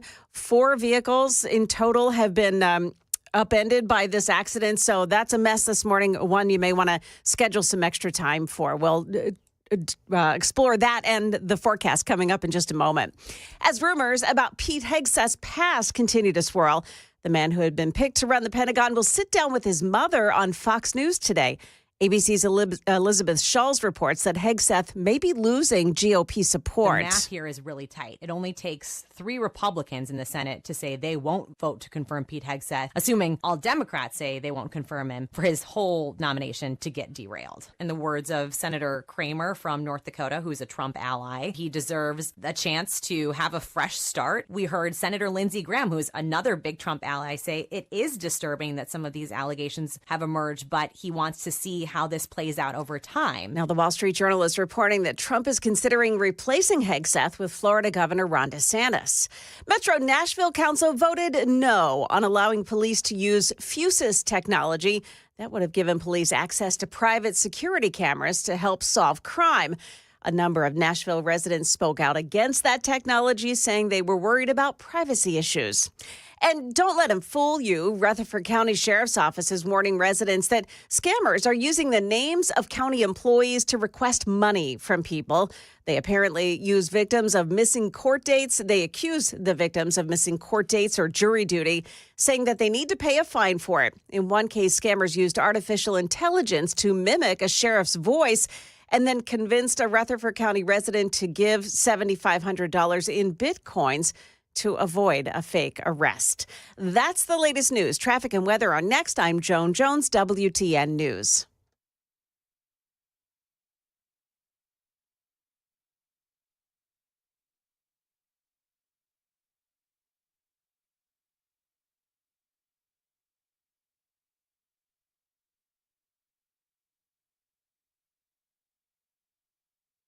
.633 Nashville's Morning News on Super Talk 99.7. Dan Mandis here. If you want to upgrade your home and save money, listen to this great deal from Window Nation. They're offering an incredible discount right now on new windows. It is their incredible end-of-the-year sale. It is a big one. Get 50% off all window styles plus 0% interest for 72 months. That is 6 years with no interest, and you also get another 10% off. Now, it is getting colder. If you have old and inefficient windows, then you've got your warm air inside leaking outside, and that cold air is coming in. You save on the new windows and heating bills with Window Nation. So give your home the gift of great windows for Christmas and check out the great savings with Window Nation. They can install your new windows in a day or less, and they come with a lifetime warranty. Again, this is my window company. I'm a customer. I'm a client. I've been using them to replace windows in my basement studio, my kitchen, and my bedroom. Now, don't forget that great deal. Get 50% off all window styles plus 0% interest for 72 months. That is 6 years, no interest, and you also get another 10% off. Tell them Dan Mandis told you to reach out, 866-90-NATION, 866-90-NATION, windownation.com.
Oh, I am so sorry for the people that use 24, the westbound side, to get into work this morning. There's an overturned vehicle at exit 35. That's Whites Creek Pike. The left lane is blocked off. They're waiting for the wreckers there, and police are saying that there are 4 vehicles involved in this. So a lot of attention's being taken there and a lot of slowdown in that spot. Otherwise, it's looking pretty good on the other roads this morning. Traffic every 10 minutes every morning on Super Talk 99.7 WTN.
.637 Nashville's Morning News on Super Talk 99.7 WTN. Good morning to your friends.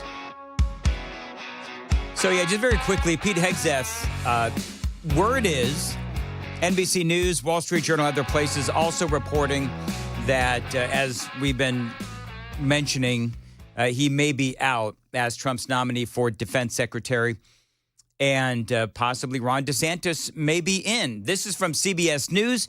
President-elect Donald Trump is considering selecting Governor Ron DeSantis as his pick for defense secretary to potentially replace embattled Fox News host Pete Hegseth. 3 sources familiar with the transition telling CBS News last night. I'm not sure about this.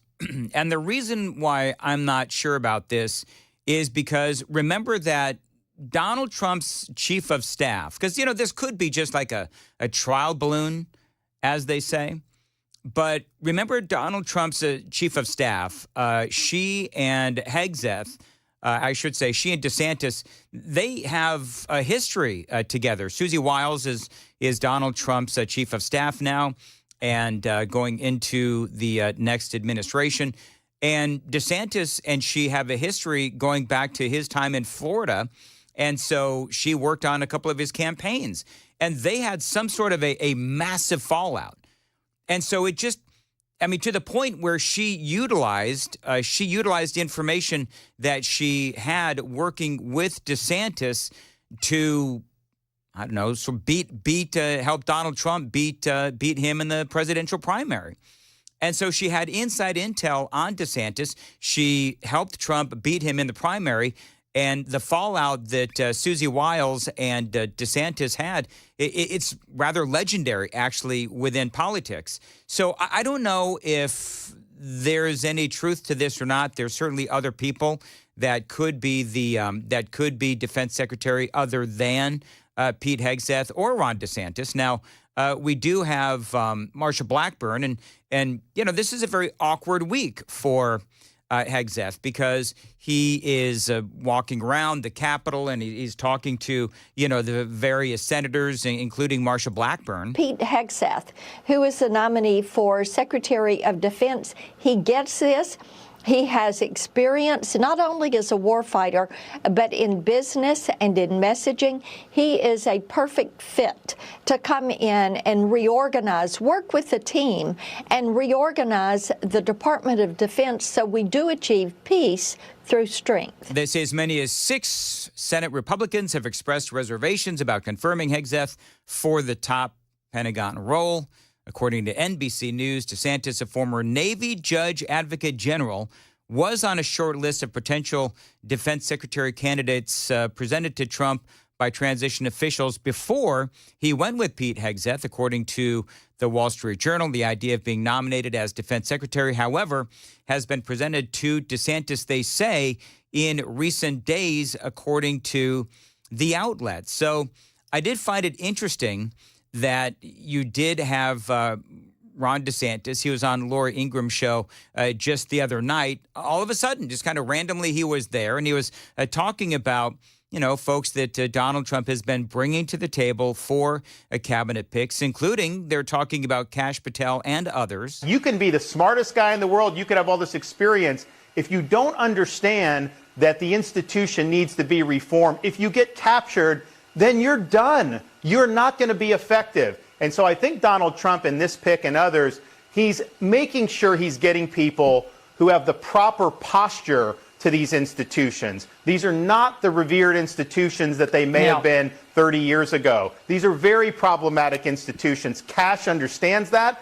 I think a lot of Republican senators understand that, but apparently not enough do. Yeah, and remember his resume, right? He went to Harvard.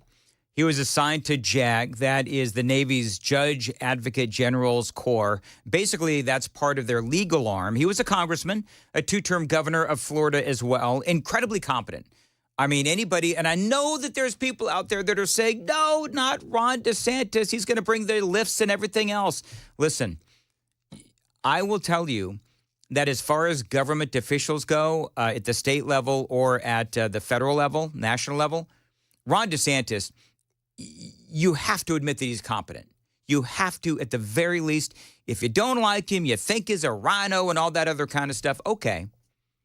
But he's competent.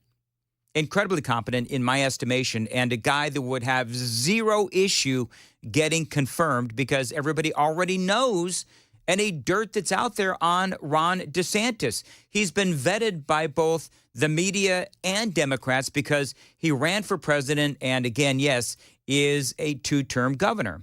And he's also all about getting the woke out of the military and getting the corruption out of Washington, D.C. as well. This was Ron DeSantis during a primary debate. I mean, I remember being, in Iraq working with FBI on the ground and being, and then I was a special assistant. I used to have such a high regard for these agencies. What they did to Donald Trump with the Russia collusion was one of the biggest abuses of power in the history of our country. These agencies need to be cleaned out. With me, you'll have a new FBI director on day one. We're going to clear out the DOJ, the IRS, all these places. Buckle your seatbelts. There's going to be a new sheriff in town. Thank you. All right, So there you go. That is that is Ron DeSantis. I've always liked Ron DeSantis. I know other people don't. I've always liked him. I do believe that he is competent, though I'm 100% a Donald Trump supporter. This could be, again, a trial balloon. It could be complete BS. This could be something where the Wall Street Journal is actually suggesting that Pete Hegseth stand aside and they bring in Ron DeSantis. That may be a suggestion that the Wall Street Journal and others are trying to bring to the table. I don't know. But again, remember we reported to you earlier that the Trump's chief of staff, Susie Wiles, has been battling DeSantis for years. They were friends, and then they turned into foes. They both come from Florida, and they have worked together with Wiles, Susie Wiles, helping him on the campaign trail. But that relationship at some point deteriorated big time. It's been reported, and of course she was working with Donald Trump when she supposedly, again, used her experiences with DeSantis to help Donald Trump destroy Ron DeSantis and his candidacy. This is going to be interesting. Yeah. So the Wall Street Journal, first of all, doesn't generally do what you said, make a suggestion. Mm-hmm. Generally, I say, because they have taken a little shift lately. Yeah, they have. I worked for them before. Oh, you did? Yeah, I was an anchor for Wall Street Journal News Radio. Okay. So what they are saying, I think this is telling in their article, is that it's according to people familiar with the discussions, and I hate that. They can't name anybody. They're also saying that DeSantis was he was on an earlier list of potential defense secretary candidates, and transition officials presented that to President Trump, and he ultimately went with Pete Hegseth. So it's not an unfamiliar notion for him to be on that list, right? And that it may have been a mistake to not choose DeSantis in the beginning. But they are not citing actual sources; they're citing, unnamed sources. And NBC is, I think it was NBC that was naming 3, again, anonymous sources. So we'll have to see what happens. I don't, the numbers, if what the numbers they're saying are correct, which is that Hegseth has lost at least 6 senators, then I just don't think he's going to be able to be confirmed. I mean, whether or not you like Hegseth, whether or not you think that he is getting railroaded, you've got all of these different allegations against him, whether it's personal or professional, and, not able to, deal with money appropriately with a charity that he worked for previously. Bottom line is, whether you think that he's qualified for the job or not, reality has to set in. And if you have enough senators that are going to not confirm you, then you've got to either step aside, Trump's got to make a decision, something. But the reality is that word will eventually get back to President Trump that he doesn't have the votes and he's got to move on. Because I don't think anybody wants to see Hegseth go through confirmation hearings and it doesn't go well, and he ultimately is not confirmed. If the numbers aren't there, I think it would be smart for Trump to proactively say, okay, if this isn't going to happen, then we've got to look at other things. But I don't know. We'll have to wait and see what happens. Personally, I've always liked Ron DeSantis. Again, I know other people don't, whatever, but I do believe that he is incredibly competent, and he would do well in that role. 646 on WTN. Time to check the roads.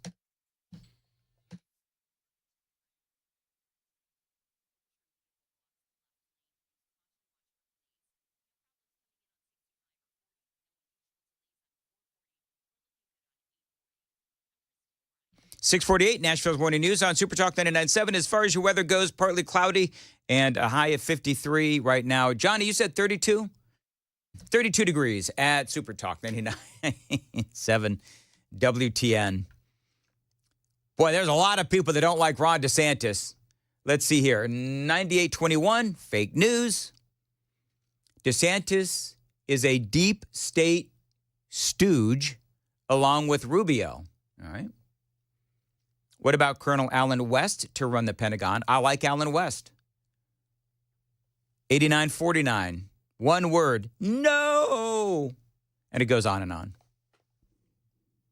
Another person, Larry, says competent is crap if he is uniparty. And it goes on and on. So, you know what my question to people would be, Joan and Johnny? What's that? So if you don't, because this one guy says, Rubio is, Rhino, uniparty, whatever it is. So if Donald Trump picks them, like let's just say, for example, Donald Trump picks Ron DeSantis because he picked Marco Rubio, and a lot of people don't like Marco Rubio. So there's people that won't like this pick, but if Donald Trump forgives DeSantis and all is well and DeSantis agrees to join the Trump administration incoming, is that good enough for the people that hate Ron DeSantis? Because you would think that it would be. I mean, if you say that he's uniparty and you say that he's a rhino and all of that other stuff, all right, but if Donald Trump picks him, then isn't that good enough for you? I would ask people that have a problem with it. And I'm not trying to pick a fight. I'm genuinely curious. Trump is working off a list that was provided, as you know, by the Heritage Foundation. It was part of the effort of Project 2025. So these people have been vetted already. So if you've got concerns about it, I really think, you can read Project 2025. Check out what they have to say about the candidates. I mean, these people are well vetted before they're chosen by Donald Trump. Well, and I would also say that just because it came from Project 2025, it also has to go through Donald Trump's own vetting of, again, Susie Wiles and the people that are close to him. So I don't know. I'm still reading. I can barely read the super text line. My eyes are a complete and utter mess this morning, so everything looks like ant droppings to me. But it looks to me like people, even if Donald Trump is positive on DeSantis, there's a lot of people that do not like Ron DeSantis, regardless as to whether or not Trump is all in on DeSantis. So there you go.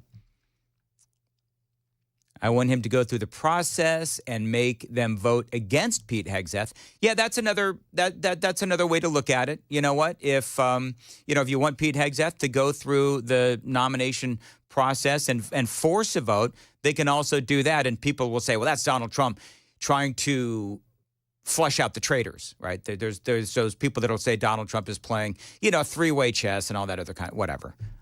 Here's the deal. I like Pete Hegseth. I like Ron DeSantis. It's all going to come out in the wash. By the way, 6:51, coming up at 8:06, we have a major announcement that is going to be forthcoming. Nobody's getting fired. Nobody's leaving except everyone knows that Brian Wilson is retiring.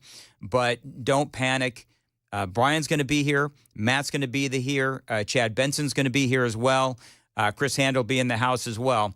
And basically what we're going to be announcing at 8:06 is, or thereabouts, is going, Johnny, make sure I'm on time coming into the 8 o'clock hour. I don't want all the other hosts to know how late I am. But we'll be talking about what's next for WTN. I can certainly tell you that Ron DeSantis isn't going to be hosting a talk show here, because people hate him from the WTN listening audience. 6:52, and Joan Jones is here. Joan, what's coming up?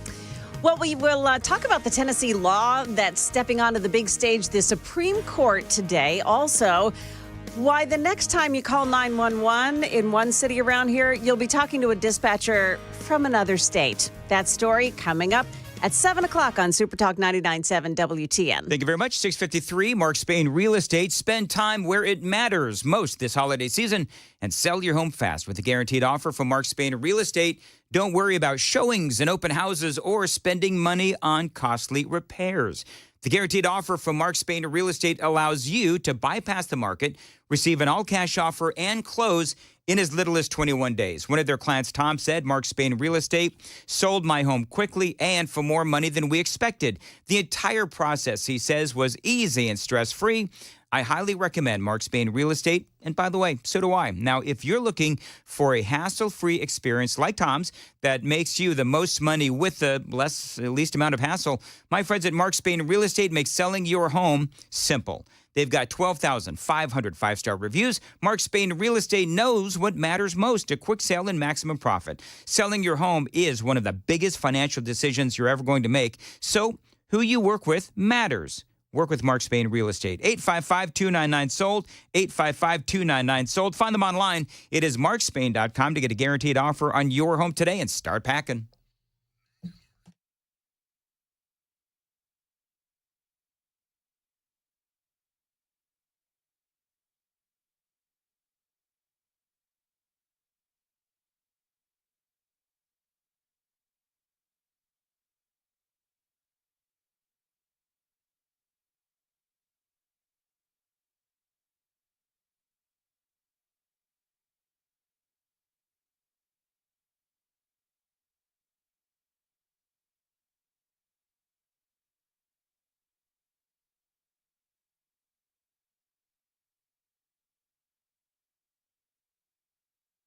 Did you know you're overpaying for your health and wellness products? With over 20 company-owned brands offering its members vitamins, supplements, wellness, and skincare products, you're able to save up to 70% off retail. Members Nutrition can't change your life, but we can change the way you live.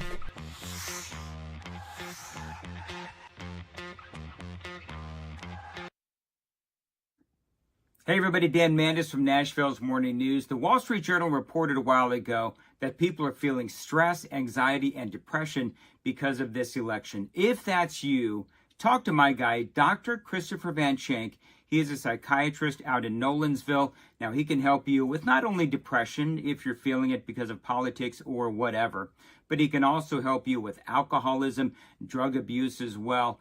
Go to his website, nolensvillepsychiatry.com. He's got a long list of conditions that he can help you with, either in person or telehealth. Bottom line is, he wants to make it as easy as possible for you to get the help that you need. He can help your kids as well. Check him out online. Again, nolensvillepsychiatry.com. The number's below. Thanks for listening, and good luck.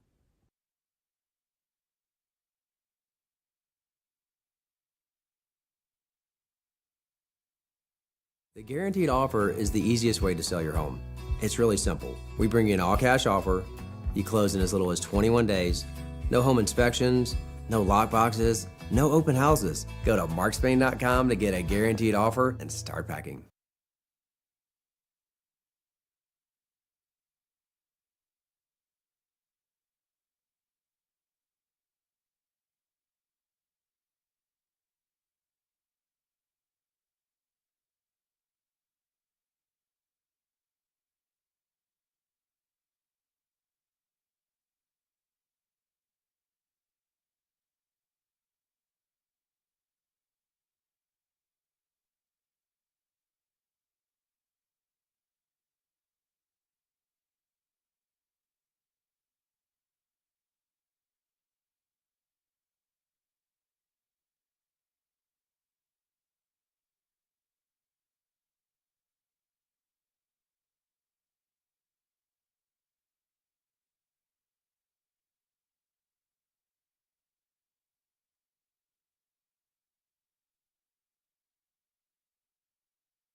.657, Nashville's Morning News on Super Talk 99.7 WTN.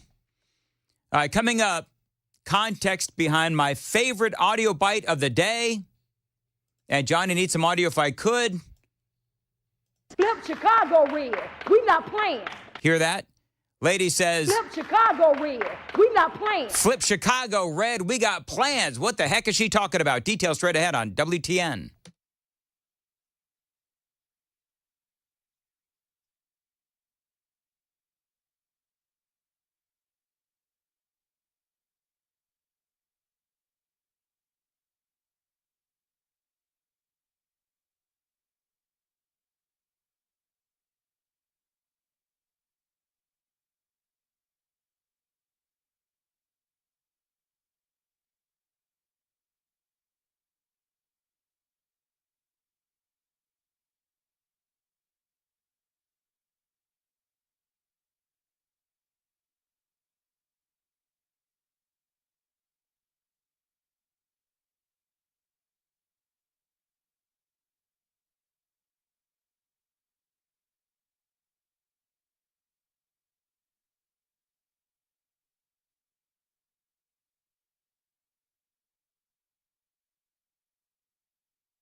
Good morning, 7 o'clock now. I'm Joan Jones with your top stories. Still out there, 24 westbound lanes at Whites Creek Pike, exit 35. It's an overturned vehicle. They've still got the left lane blocked, and it's still causing big delays. Schedule some extra time as you travel in on 24 this morning. News of the day, Tennessee law steps onto the big stage as the Supreme Court hears oral arguments over whether state bans on hormone treatments and surgeries for transgender children violate the Constitution. In an exclusive interview with ABC's Devin Dwyer, 16-year-old LW said she felt trapped before she began taking puberty blockers. I feel amazing after that. Her family sued Tennessee, challenging its ban on gender-affirming care for minors. Republican State Senator Jack Johnson sponsored the bill, citing the risk of irreversible harm. You can't get a tattoo in the state of Tennessee if you're under the age of 18. 25 other states have similar bans. The Biden administration argues those laws violate the Equal Protection Clause of the 14th Amendment. Stephen Portnoy, ABC News, Washington. Metro police have identified the pedestrian who was hit and killed on Interstate 40 in the eastbound lanes yesterday. 22-year-old Austin David of Mount Juliet was killed when he was hit by several vehicles near the airport. Police say no witnesses nor any vehicles stayed on the scene. I-40 was closed for hours for the investigation. They're asking for anyone with information to give them a call. Well, next time you call 911 in the city of Laverne, you may be talking to a dispatcher in Colorado. Laverne Council has okayed a plan to outsource their dispatcher service to help fill some staffing gaps. After declaring martial law yesterday, the president of South Korea is facing some new problems today. Fallout overnight for the president of South Korea after his stunning decision to declare martial law. His chief of staff now resigning, along with at least 9 other senior aides. Calls growing louder for President Yoon Suk-yeol to step down. Already deeply unpopular, Yoon claimed martial law would prevent his political adversaries from overthrowing his government. That's ABC's Christiane Cordero. And a bizarre story out of Pennsylvania where a 64-year-old woman is missing and rescuers believe she may have been swallowed up by a sinkhole. There's a large rescue effort underway right now. Pennsylvania State Trooper Steve Lamani is among those searching for that woman. This is a rescue to me until something says it's not. You know, I'm a person, and I know that every single person on this line, you know, until you're telling us there's no chance, there's a chance. Temperatures in that area fell into the 20s overnight. Market numbers report brought to you by Beacon Capital Management, online at beaconcm.com. Dow futures up 167 this morning. The NASDAQ futures gaining 137. We've got S&P futures up 17 points. That's the latest news. Traffic and weather are next. I'm Joan Jones, WTN News.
Still stop and go traffic on 24, the westbound lanes up to Whites Creek Pike exit 35 this morning. It's an overturned vehicle and the left lane is blocked there. It's 4 vehicles in total that are involved in that mess this morning. It's going to be there for a while. So schedule some extra time as you head into work. In Glencliff, a crash on Thompson Lane at South Lake Drive. Traffic every 10 minutes every morning on Super Talk 99.7 WTN.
Information fueled, opinion driven. This is Nashville's Morning News with Dan Mandis. And so, my fellow Americans, we talk news. 7:06, Nashville's Morning News on Super Talk 99.7 WTN. Good morning to your friends, along with Johnny B, Joan Jones, Dan Mandis here. Illegal immigration seems to be in the news every single day, and for good reason. And as you know, Democrats have labeled themselves as the resistance against Donald Trump. Now, I'm just telling you that in a lot of these states where even if you had Kamala Harris winning, there's still a lot more Donald Trump support that we've seen in these states than ever before.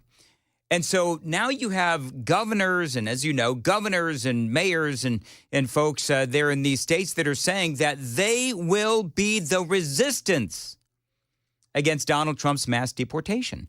Now, this happened in Chicago at a city council meeting as they try, and apparently what they're trying to do, they're trying to raise taxes and use it to help shield illegal aliens from Donald Trump.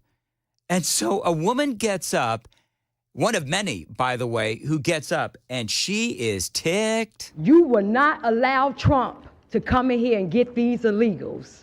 Yeah, you can smile. We're in $1 billion deficit, and you spent half of our money, half of that, on illegals. You campaign and double down that you would not raise property taxes. I ain't gonna do that. You campaign went around doing that. And here we are right now. You wanted to raise our taxes $300 million. They shut it down. Now we back here for $150 million. Okay, see, this is what we asking now. Some of y'all say y'all willing to go to jail for it. Trump, Tom Homan, make an example out this right here first. Please come here first, because you know what? We're going to help you. We want to forensic. Ma'am, I would ask that you keep your, hold on a second. Stop her time. Stop her time. Just a second. Stop her time. I mean, she's not even noticing that they've cut off her microphone. I mean, her hands are flailing, and she's pointing at these people, and she's really, really angry. And she's screaming at them. And as you can hear, they actually cut her mic. Ma'am, I would ask that you, if you want to continue speaking, you have to make sure that your language is appropriate, okay? So, to their credit, I guess, they allowed her to continue to speak. You said you're going to spend our tax dollars to take Trump to court to protect these illegals if they try to come in your district. And then you said all of y'all in cahoots with each other to do it. Okay, so now we about to make y'all famous. We're going to let all y'all constituents know who y'all ratting for, that y'all wouldn't spend our tax dollars to protect illegals and to get them legal services. So that's what we're doing. That's cool, because we about to make all of y'all aldermen famous. Flip Chicago red. We not playing. You hear that last part? Flip Chicago red.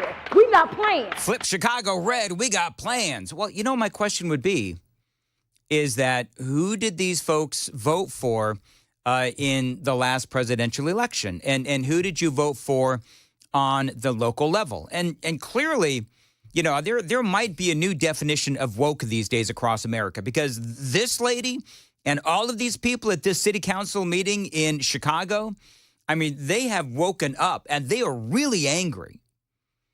Because if you think about what life has been like, not only in Chicago, I mean, look at Boston, look at Los Angeles, look at all of these cities that have been impacted by illegal immigration.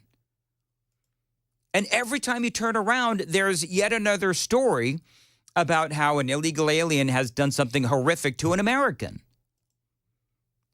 The latest figures from the city of Chicago's spending dashboard shows the city has spent more than, listen to this, $400 million over the past 2 years on migrants, with the bulk of the money going to private companies that helped forge lease agreements or provided staffing for migrant shelters. Another story out of Illinois, where a guy wanted for murder back in Honduras was found in, wait for it, Illinois. So bad people are coming in. And people like this lady. Flip Chicago red. We not playing. You know what? I said it when Joe Biden was elected. I said the Democrats are going to do what the Democrats do. And as they continue to do it, we'll see what happens in the midterms, and we'll see what happens in the next presidential cycle. And sure as anything, it didn't really happen in the midterms clearly, but in 2024, the American people responded to what Democrats do. And here's the crazy thing. You've got so many people that are in politics that are continuing to do what Democrats do. They're continuing to do the very thing that led to a Donald Trump victory. And so, I mean, to me, I love when a Gavin Newsom comes out and he says, well, I'm going to be, I'm going to be the resistance to Donald Trump. And we're going to use taxpayer dollars in California to help shield and defend illegal aliens.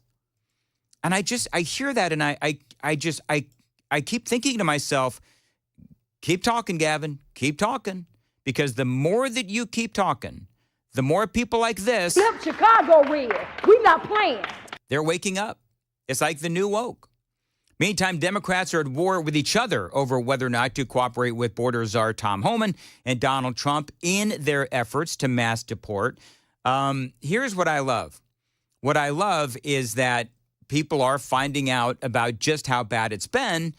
Eric Adams, though, the mayor of New York, he has been talking about this, as you know, if you listen to Nashville's Morning News, for quite some time. And yesterday, he was talking about how the worst of the worst have come into our country. Those who are here committing crimes, robberies, shooting at police officers, raping innocent people, have been a harm to our country. I want to sit down and hear the plan on how we're going to address them. Those are the people I am talking about, and I would love to sit down with the border czar and hear his thoughts on how we're going to address those. Oh, and he is getting attacked. I've got a little bit more from Eric Adams straight ahead. It is 7:15 on Super Talk 99.7 WTN. Time to check the roads.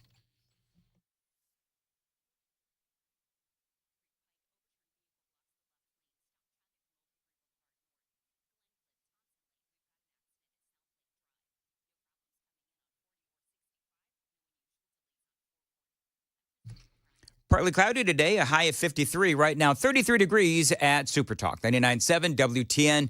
Eric Adams, the mayor of New York, he is being absolutely eviscerated by some people on the left because he is talking about cooperating. He wants to sit down with Tom Homan and Donald Trump, of course, the Tom Homan, the border czar, and he wants to know, look, what are your ideas? Who are harming our citizens. You're open to that? Open to hearing what their plan is to deport some of these folks, and you think the city, in some circumstances, should cooperate with ICE. Let me. You know what's interesting? And I was talking to the team the other day. I want you to all go back and Google Hillary Clinton and Barack Obama. Google what they said about those who commit crimes in our city and what they said in our country. Yeah, well, I'll go ahead and do it for you because I happen to have the audio right here. This is Hillary Clinton in some racist comments years ago. If they've committed a crime, deport them. No questions asked, they're gone. If they've been working and are law-abiding, we should say, here are the conditions for you staying. You have to pay a stiff fine because you came here illegally. You have to pay back taxes. And you have to try to learn English, and you have to wait in line. What a racist and an isolationist. I mean, these folks just want a better life, right? That's all they want. Here's what Obama said. We are a generous and welcoming people here in the United States, but those who enter the country illegally and those who employ them disrespect the rule of law, and they are showing disregard for those who are following the law. We simply cannot allow people to pour into the United States undetected, undocumented, unchecked, and circumventing the line of people who are waiting patiently, diligently, and lawfully to become immigrants in this country. It's a heartless Barack Obama, just heartless. The man's got no soul. Expecting people to wait in line. So to Eric Adams' point, what happened to the left? It's like they all became crazy, right? Well, no. What actually happened, in my opinion, is they realized that they could balance the power for generations, tilting it towards their side by allowing millions of illegals into the country and then include them in the census, number one, for congressional control, and give them the eventual ability to vote, which would mean they'd vote for Democrats, right? Of course, it's kind of sort of the great replacement theory. But we've all been talking about that forever. So basically now Eric Adams gives a big middle finger to those who oppose his desire to work with Donald Trump and Tom Homan on getting these illegal aliens out of New York and out of our country. They said those who commit crimes need to get out right away. That was their position. So this is not a new position. Yeah, he's talking about Hillary and Obama. Because in the state of era of cancel culture, no one's afraid to be honest about the truth. Well, cancel me because I'm going to protect the people of the city. And if you come into this country, in this city, and think you're going to harm innocent New Yorkers and innocent migrants and asylum seekers, this is not the mayor you want to be in the city under. All right, so that is Eric Adams, and we'll see what happens with him and the state of New York. By the way, this is from Fox News. Headline, DOJ chief Musk bashes massive government spending on illegal immigrants. His actual quote is, boggles the mind. Entrepreneur Elon Musk and Vivek Ramaswamy, the two of them, a Department of Government Efficiency, they have signaled that funding for services for illegal immigrants is on the chopping block as the agency prepares to hack away at government spending. The department, which is, of course, and I've been telling you this, not an official part of the government, is expected to be empowered by President-elect Donald Trump to audit and implement sweeping changes within government agencies. DOJ noted that when adjusted for inflation, got to brace yourself, friends, U.S. spending on illegal immigration in a single year is comparable to government spending during the entirety of World War I, $334 billion. The Apollo space program, $257 billion, and significantly more than was spent on the Manhattan Project, which was, they say, $30 billion, the Panama Canal, $15.2 billion, and the Hoover Dam, which is $1 billion. I mean, that is insanity. And so when he says, yeah, it does boggle the mind, he's absolutely right. The data referred to or referenced by DOJ is from a 2023 study by the Federation for American Immigration Reform. FAIR's latest report, published in March of 2023, estimated that the net cost of illegal immigration, including federal, state, and local spending, was at least $150.7 billion, amounting to, the numbers are mind-boggling. They say this was up by nearly $35 billion since 2017, when it was $116 billion. And so I think that's why people are getting really angry. I think that's why Eric Adams is angry. I think this is why this lady is really angry. The woman that wants to flip Chicago red. Flip Chicago red. We not playing. That's right.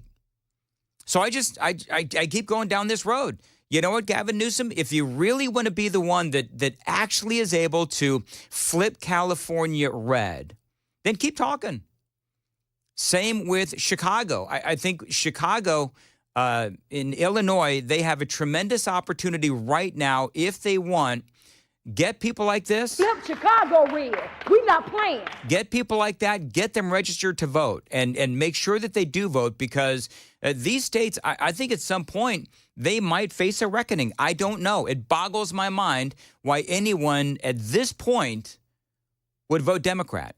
If you've got a governor, if you've got a mayor, if you've got state representatives who are saying that they are going to battle Donald Trump and Tom Homan to try to get these murderous, raping illegal aliens out of their towns, because remember, that's where they are going to start. 722 on Nashville's Morning News on WTN, and Joan Jones is in the newsroom. Joan, what's coming up? Well, we'll take a look at the actions before the Supreme Court today on behalf of Tennessee's law against changing the gender of young people. And also a state senator introducing a bill blocking the state from destroying historic buildings and monuments. Those stories coming up at 7:30 on Super Talk 99.7 WTN. Thank you, Joan. Dan Mandis here. And let me tell you something. Zero Res is a company I like.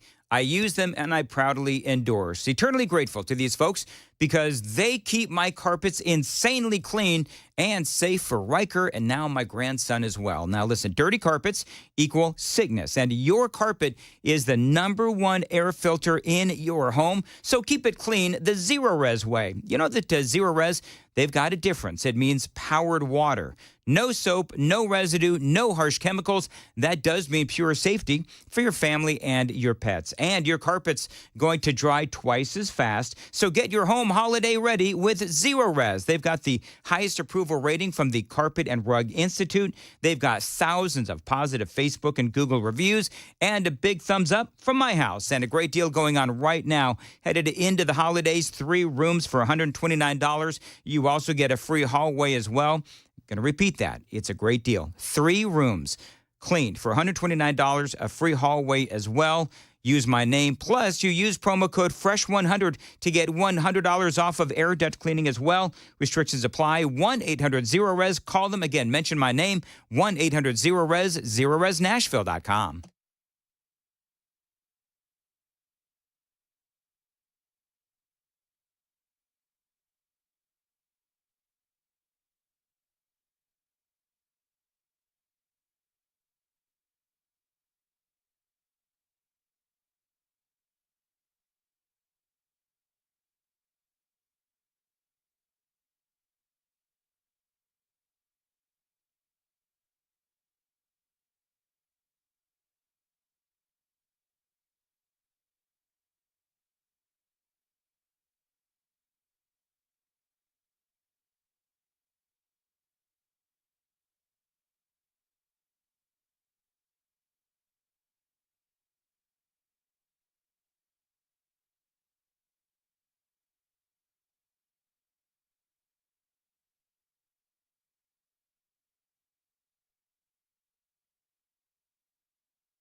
Hey, what's up, guys? It's Matt Murphy in the middle of downtown Franklin, Tennessee. We've talked so much about Savory Spice. I thought, why not show you the place? So let's go on in and see what's popping at Savory Spice. As I've always said, you will smell the spices even before you walk in. I can smell them right here in the doorway. Come on in and let's introduce you to the one and only Holly, who is the owner and proprietor of Savory Spice. Say hey, Holly. Hello, everyone. Now, enough about Holly. Let's talk about spicy and easy products like the incredible taco soup, which, as I said, you put this in a crock pot, you put all the ingredients that it tells you to buy right there, you put the spices in, and it's so easy. So if you don't know what you're doing around the kitchen, it's a perfect way to find your way around the kitchen, as is the Mediterranean dill risotto. Now, for the holidays, pumpkin pie spice. What doesn't it have, Holly? Pumpkin. Doesn't have any pumpkin in it. That's a fun fact for all of you kids out there. Now, if you stop by Savory Spice, either in the Franklin location or at L&L Market, you can get yourself a sample of the dill dip, which is my absolute favorite. Just tell them Matt Murphy sent you to Savory Spice with purchase now. So come by Franklin or L&L Market in Nashville and come see Holly and the entire crew at Savory Spice.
.729 Nashville's Morning News on WTN. Dan Mandis here. Listen, if you've got a piece of property that you don't know what to do with, think about a pole barn from my friends at Stoltzco. They're the premier pole barn builders here in the state of Tennessee. You know, putting up a pole barn from Stoltzco could increase the value of your land big time. You can use it as a garage, an event space, an equestrian building, or you can just live in it. We call those barn dominiums. Here's the deal with pole barns from Stoltzco. They are flexible, and yes, they are built really well. You can also plan ahead and build your retirement home. So call them today. Tell them Dan Mandis told you to reach out. Stoltzco, 615-622-5992, 615-622-5992. You can also find them on Instagram and Facebook or at their website, STOLTZCO, Stoltzco.com.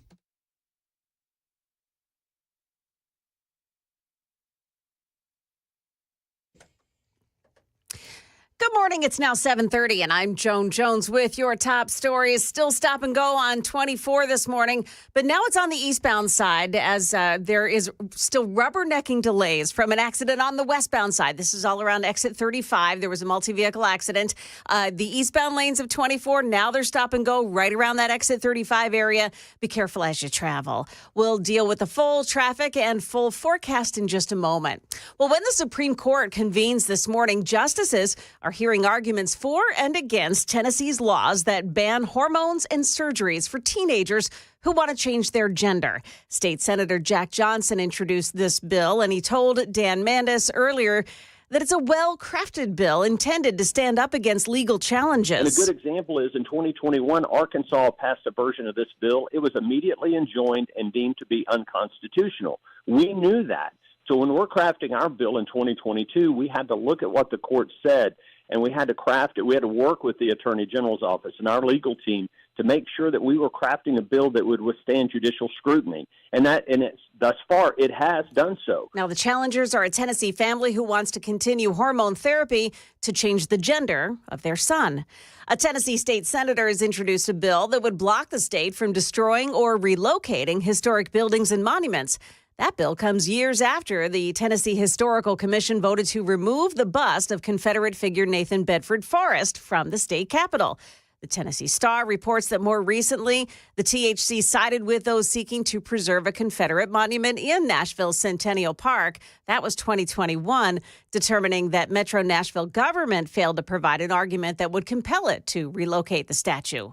And could another one of Donald Trump's nominees be in trouble? The Wall Street Journal's reporting this morning that Trump is considering Florida Governor Ron DeSantis as a possible replacement for Pete Hegseth, his pick to run the Pentagon. Hegseth has come under scrutiny for stories, some of them unsubstantiated, that claim that he drinks frequently and abuses women. Pete Hegseth's mom is speaking with Fox News this morning. That's the latest news. Traffic and weather are next. I'm Joan Jones, WTN News. Thank you, Joan. 7:32 on Nashville's Morning News. Big news from my friends at DT McCall's. If you've been thinking of buying a gun safe, but you've been putting it off, now is the time, because gun safes right now, sales tax free at DT McCall's. They are the largest Liberty Safe dealer here in the state of Tennessee. Free delivery and free setup, two big reasons why. Other places are going to charge you $500 at least for delivery and setup in bigger models, $300 for smaller models. DT McCall & Sons, they deliver every safe for free every time, period, and they're not going to charge you for setup.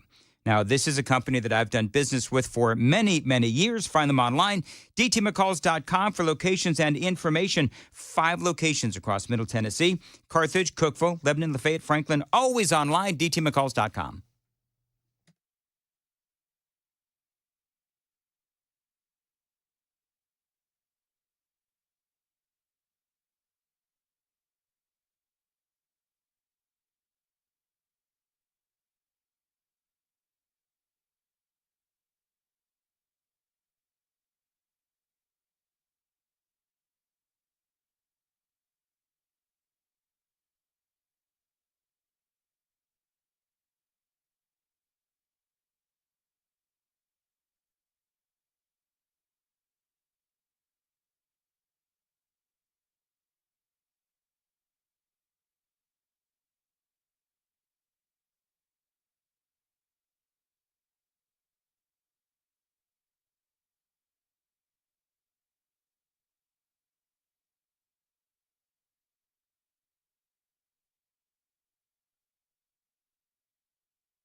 Still stop and go. The 24 eastbound lanes now between New Hope Road and Whites Creek Pike, all because of an accident on the other side of the roadway. A lot of rubbernecking delays going on there. Also, Glen Cliff, it's Thompson Lane at South Lake Drive, a crash reported by police. Traffic every 10 minutes every morning on Super Talk 99.7 WTN.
7:38, Nashville's Morning News on Super Talk 99.7 WTN. Partly cloudy today and a high of 53. Real quick, earlier, Jack Johnson, State Senate Majority Leader Jack Johnson, called in to Nashville's Morning News from Washington, D.C. Great conversation. He and Attorney General Scarametti getting ready to go to the Supreme Court. It's a big day for the state of Tennessee. Our Attorney General is there because, of course, today's the day that their bill, SB 1, that bans transgender surgeries and hormone treatments for minors, will be heard in front of the Supreme Court.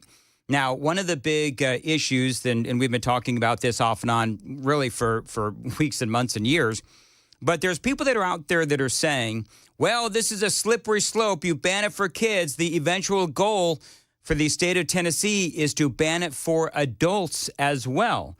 Now, I asked Jack Johnson that specifically, and he says, no, this is just for kids. Well, I have no inclination to do that, Dan. I support the right of adults to make decisions and live their lives in the manner that they choose, as long as they're not hurting anyone else. And it is a very important key distinction, and I'm glad you asked about it. We have a compelling interest to protect kids. And that's what we're doing with this legislation. We're protecting kids from having their body irreversibly and irreparably damaged, mutilated, whatever you want to say, removal of breasts. So that is the arguments are going to happen at the Supreme Court, again, Washington, D.C., and those begin, I think, in about 20 minutes or so. So looking forward to hearing from Jack Johnson and others how that ultimately plays out. But he says that he is cautiously optimistic as Tennessee leads the country on this issue, that the Supreme Court will vote our way. 7:40 on Nashville's Morning News. Hunter Biden, his pardon continues to dominate the news. I'm still having fun listening. I don't know about you. I'm still having fun listening to liberals and the media go insane over this pardon. And so, my anger has really just kind of turned to bemusement as we see the likes of Chuck Todd. I don't know if you've heard this yet. Chuck Todd and Jon Stewart, among many others, they are simply freaking out. I follow the Hunter Biden trial very closely. I read every transcript, all the testimony, because that's what all that was made public. And there is, you want to get angry, just as somebody in just all these mixed emotions. You read the Hallie Biden transcript, and that's Bo's widow. Yes. And essentially he turned her into a crack addict. And this was all happening in 2017, 2018. And Joe Biden were so concerned about their family that they decided to run for president. So when you talk about the word selfish, it's almost like the word doesn't, their decision to run for president put the entire Democratic Party and the United States of America in the position that it's in now. Well, so he's correct on a number of different fronts. And again, that's Chuck Todd. Correct on Hallie Biden. She was, of course, Bo's widow. And he did, if you read the testimony, ensnare her into his addictions. And it's fascinating to watch all of this because remember the media was, of course, all in for Joe Biden.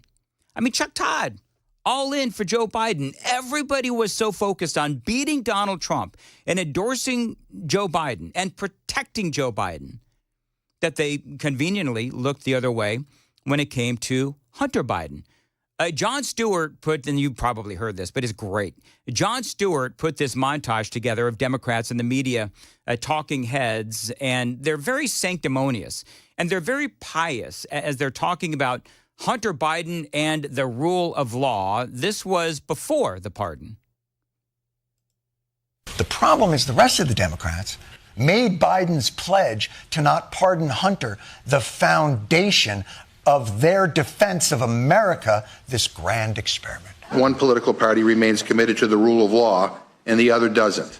It's that simple. Hunter Biden's not above the law. No one is above the law. Democrats stand for the rule of law. We accept the outcome because that's how the rule of law works. Because the justice system that convicted his only surviving son is the same justice system he's vowed to protect. And if that doesn't tell you who Joe Biden is, I don't really know what does. So, of course, Biden made them all look foolish because all that tape is out there, and it is playing incessantly on repeat all across the socials, all across the media as well. And so now these same Democrats that have been, again, so sanctimoniously and piously talking about the rule of law, they've got egg on their face. And so now these folks, they are on the defensive, and it's a pretty bad look. Some are actually now defending President Joe Biden after he pardoned his son Hunter. The only reason why they went after Hunter the way they did, and I've talked to many federal prosecutors about this, is because he's the president's son. People have to remember the president has lost 2 children already, and he does not need to lose another one to more political witch hunts. Crowing from Republicans, but we're talking about, Donald Trump is a convicted felon who literally had pardoned his daughter's father-in-law and just made him ambassador to France. So for anyone that wants to clutch their pearls now because he decided that he was going to pardon his son, I would say take a look in the mirror. All right, so the rebuttals to every single one of those statements is so incredibly easy. And this is the problem that the Democrats have. The problem the Democrats have is that they can accuse Republicans of pearl clutching and all of these other things. But the reality is that there is no defense for Joe Biden lying to the American people for, what's it been, like at least a year? And I told you the reporting yesterday where there's now people from inside the Biden sphere that are saying, his inner circle, that are saying that he's been knowingly lying all this time, that they have said that pardoning Hunter Biden was always on the table. But the plan was for him during the campaign to go out and tell the media that, no, he would not pardon Hunter Biden. You see, Joe Biden, though, he is used to lying. We've got a lot more on this straight ahead, plus the easy rebuttals to the Democrats. It is straight ahead at 7:45. Time to check the roads on WTN.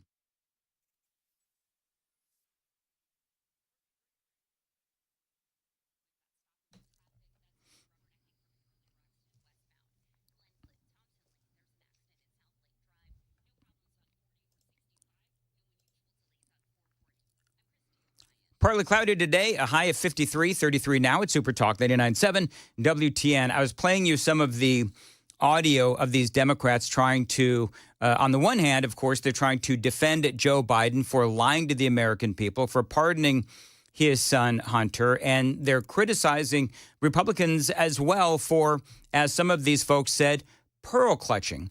And I played you a montage from Jon Stewart, and I thought it was interesting to hear some of the things that they're, number one, how they're defending Joe Biden, and number two, how they're criticizing Republicans. The only reason why they went after Hunter the way they did, and I've talked to many federal prosecutors about this, is because he's the president's son. Really? So did he commit the crimes or didn't he? I mean, that's the bottom line. Yes, he did. And judges from both sides of the aisle have agreed with these convictions. They have agreed that Hunter Biden did things wrong, broke laws. In the news this morning, U.S. District Judge Mark Scarzi said that President Biden's statement announcing a full and unconditional pardon of his son stands in tension with the case record. In Hunter Biden's California proceedings, the president's own attorney general and Department of Justice personnel oversaw the investigation leading to the charges. Scarzi wrote, in the president's estimation, this legion of federal civil servants, the undersigned included, are unreasonable people. Scarzi further castigated President Biden for claiming his son was treated differently than others who paid their taxes late due to addiction. When in his guilty plea, Hunter Biden admitted he engaged in tax evasion after he regained sobriety. In short, a press release, this guy goes on to say, Judge Mark Scarzi, in short, a press release is not a pardon. He wrote of the statement released by the White House on Sunday night from Biden announcing the pardon. The Constitution provides the president with broad authority to grant reprieves and pardons for offenses against the United States, but nowhere does the Constitution give the president the authority to rewrite history. Love it. How about this one? People have to remember the president has lost 2 children already, and he does not need to lose another one to more political witch hunts. So while it is sad that Biden has lost 2 children, that doesn't absolve Hunter Biden of his crimes. And as I said yesterday, and during this whole thing, Joe Biden failed in his raising of Hunter Biden. And he is still failing because he never really has held his son accountable. You can see it in the behavior. I mean, there's lots of parents who have lost multiple kids, maybe in the military, maybe in the streets, whatever. But that doesn't mean that the living kids get a free pass. It's a bottom line. The, crowing from Republicans, but we're talking about, Donald Trump is a convicted felon who literally had pardoned his daughter's father-in-law and just made him ambassador to France. Well, it's a fine talking point. Here's the story behind that talking point from the Democrats. Donald Trump's father-in-law, Charles Kushner, Jared Kushner's father, of course, was convicted of tax evasion and witness tampering back in 2005. But he actually served his time, 2 years in prison. That case was long over with punishment and time served. So Kushner actually faced consequences. Hunter hasn't and never will. Nice try, it seems to me, but swing and a miss. And I love how Jon Stewart actually highlights the one and only Jamie Raskin, a Democrat, of course, and one of the biggest Joe Biden defenders and Donald Trump haters. Listen to this. Look how confident and eloquent our Democratic representatives were back when they thought they had the moral high ground on this issue. I've not heard a single Democrat anywhere in the country cry fraud, cry fixed, cry rigged, cry kangaroo court. You don't hear a single peep out of any Democrat saying that why we believe in the rule of law. And now look at what even he, one of the most verbally dexterous attorneys we have on Capitol Hill, has been reduced to. Do you think President Biden should pardon Hunter Biden? So there are lots of claims of political prosecution and political And was Hunter politically I mean, obviously that's a judicial point, and you've got to look at what the evidence is, and I don't know enough so should the president pardon him? I mean, again, that is a unilateral executive power that... and should he use it? Well, the power exists for the president to show mercy for people. I mean, we have an executive, and we have a judicial, and then a legislative, and then smoke bomb! Jamie Raskin, I mean, he refuses to admit that Biden lied and that he and other Democrats were wrong in believing that Joe Biden would not pardon Hunter, or that he was lying about it this whole time. 7:51 on Nashville's Morning News on Super Talk 99.7 WTN. The Super Text line is open, 615-737-9986. Joan Jones is in the WTN newsroom and the dust-encrusted WTN newsroom. And Joan, what's coming up? Well, a Tennessee law banning transgender care for minors, it goes before the Supreme Court today. Also, Metro Nashville Council's vote on allowing police to use surveillance footage will tell you how they voted. Those stories coming up at 8 o'clock on Super Talk 99.7 WTN. Thank you, Joan. Dan Mandis here. Now is the time to call Cove Generators. Now, if you've ever wanted a backup home standby generator, now is the time to do it, because right now, listeners to my show get a free 10-year warranty. That's right, a free 10-year warranty. That is well over $1,000 value. Plus, at Cove Generators, they've got great financing options as well. They are your premier Generac home standby generator dealer in the state of Tennessee. So be prepared for the next power outage and call Cove Generators and never lose power again. 931-559-3311. 931-559-3311. They can also service your Generac automatic standby generator or any brand of generator that you own. Call them, tell them Dan Mandis told you to reach out. Get that free 10-year warranty, 931-559-3311, 931-559-3311, covegenerators.com.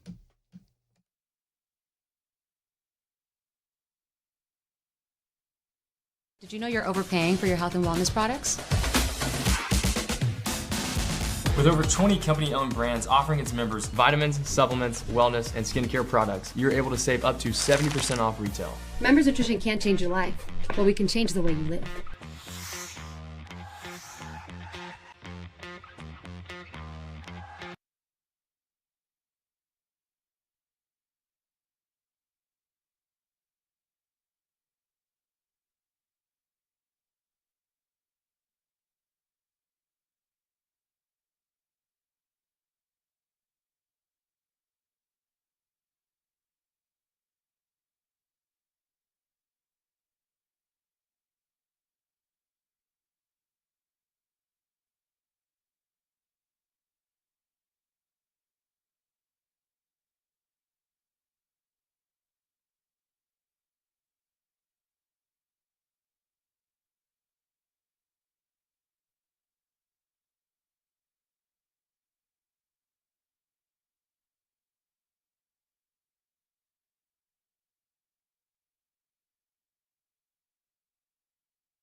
7:56 on Nashville's Morning News. Do I hear Joan laughing at me?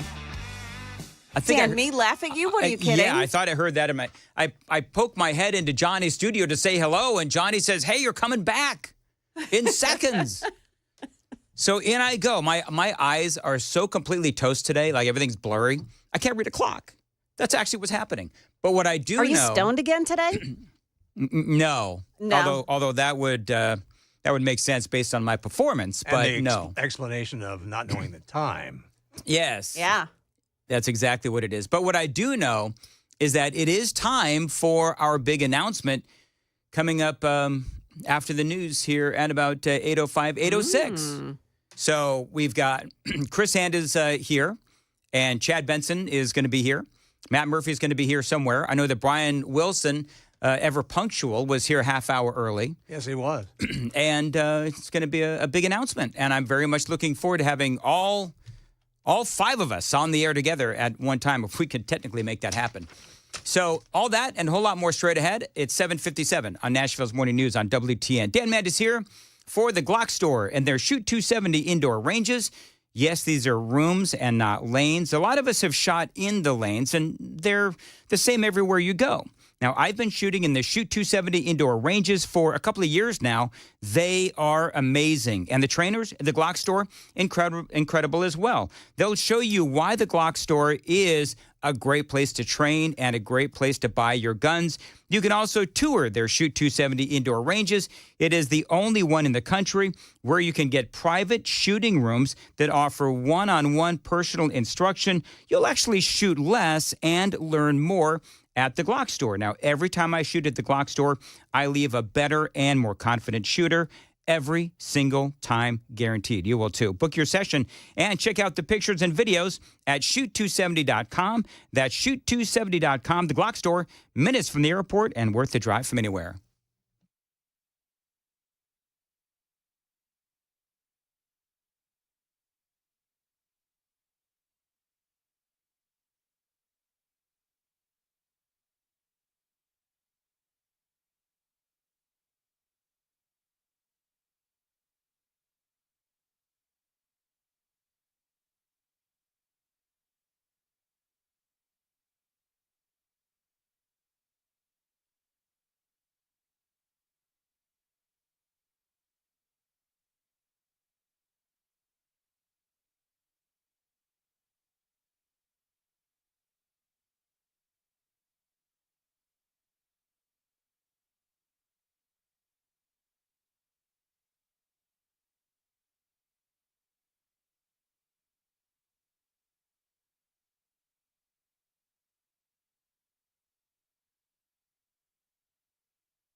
Good morning. It's now 8 o'clock. I'm Joan Jones with your top stories.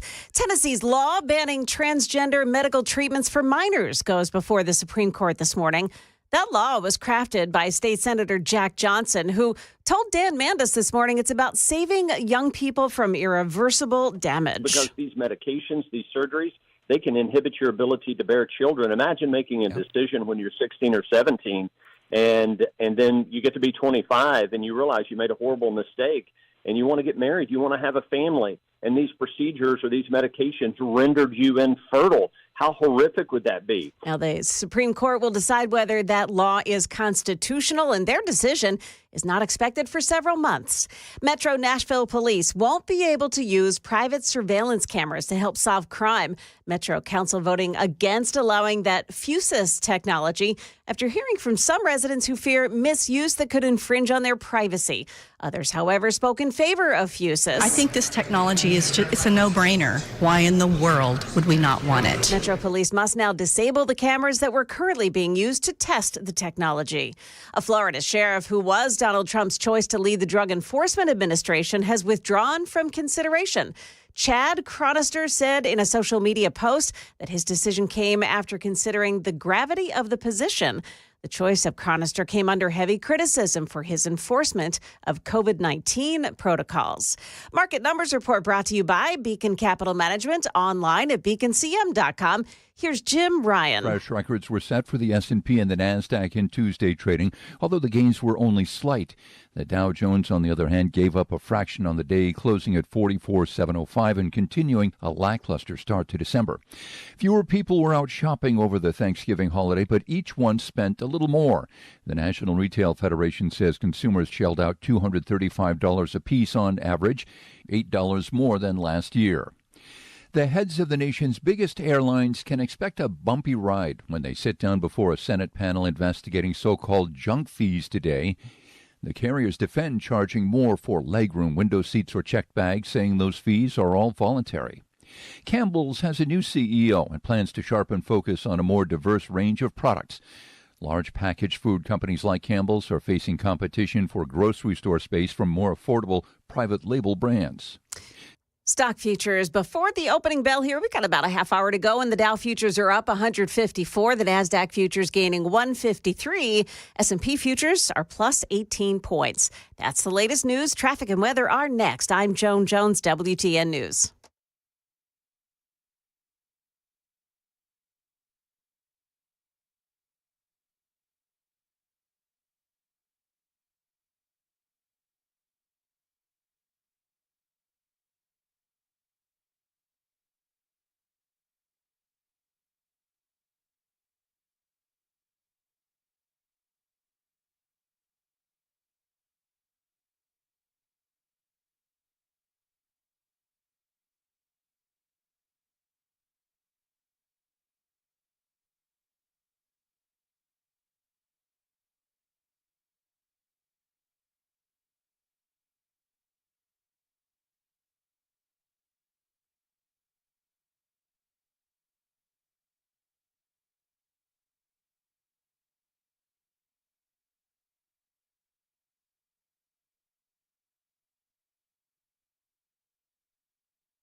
Got a crash. This is in East Nashville, Ellington Parkway, southbound lanes at Douglas Avenue. Crash there blocking the left shoulder. Traffic every 10 minutes every morning on Super Talk 99.7 WTN.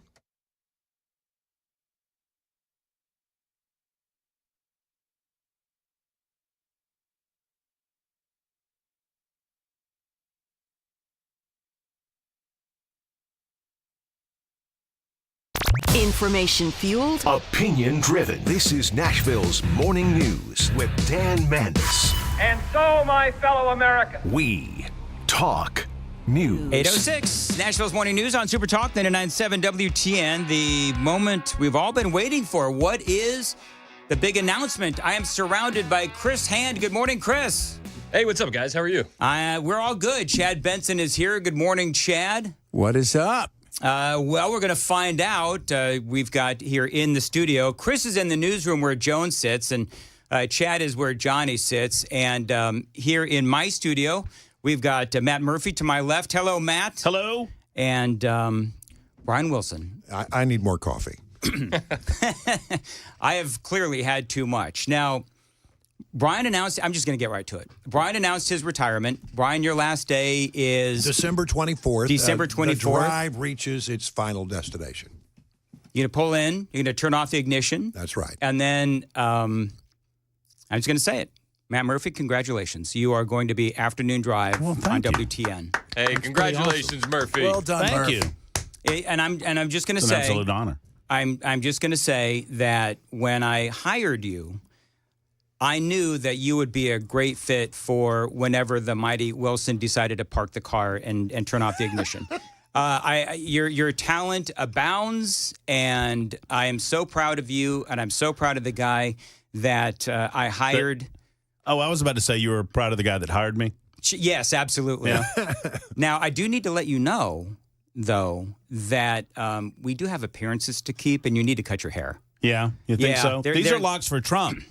I know they're locks for Trump. So you don't like Trump? But he won. But he won, so now it's you don't like Donald Trump, though? Oh, I like Donald Trump immensely, as a matter of fact. Well, it's funny because they told me to tell you during this announcement that we have appearances to keep and you need to grow yours.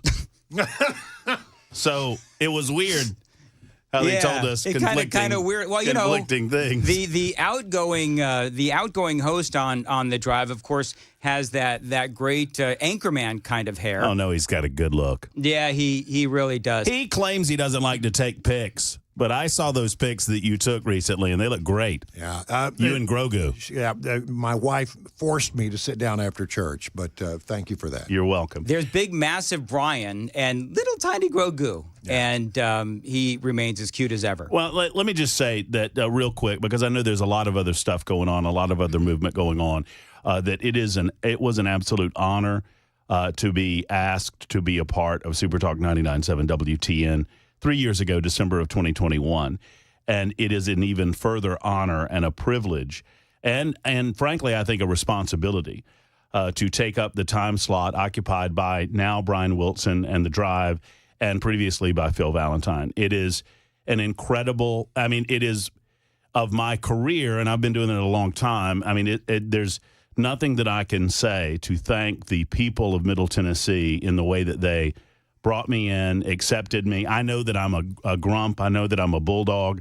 I promised people that when I'm on your side of an issue, you want me on that team. You want me to be your bulldog.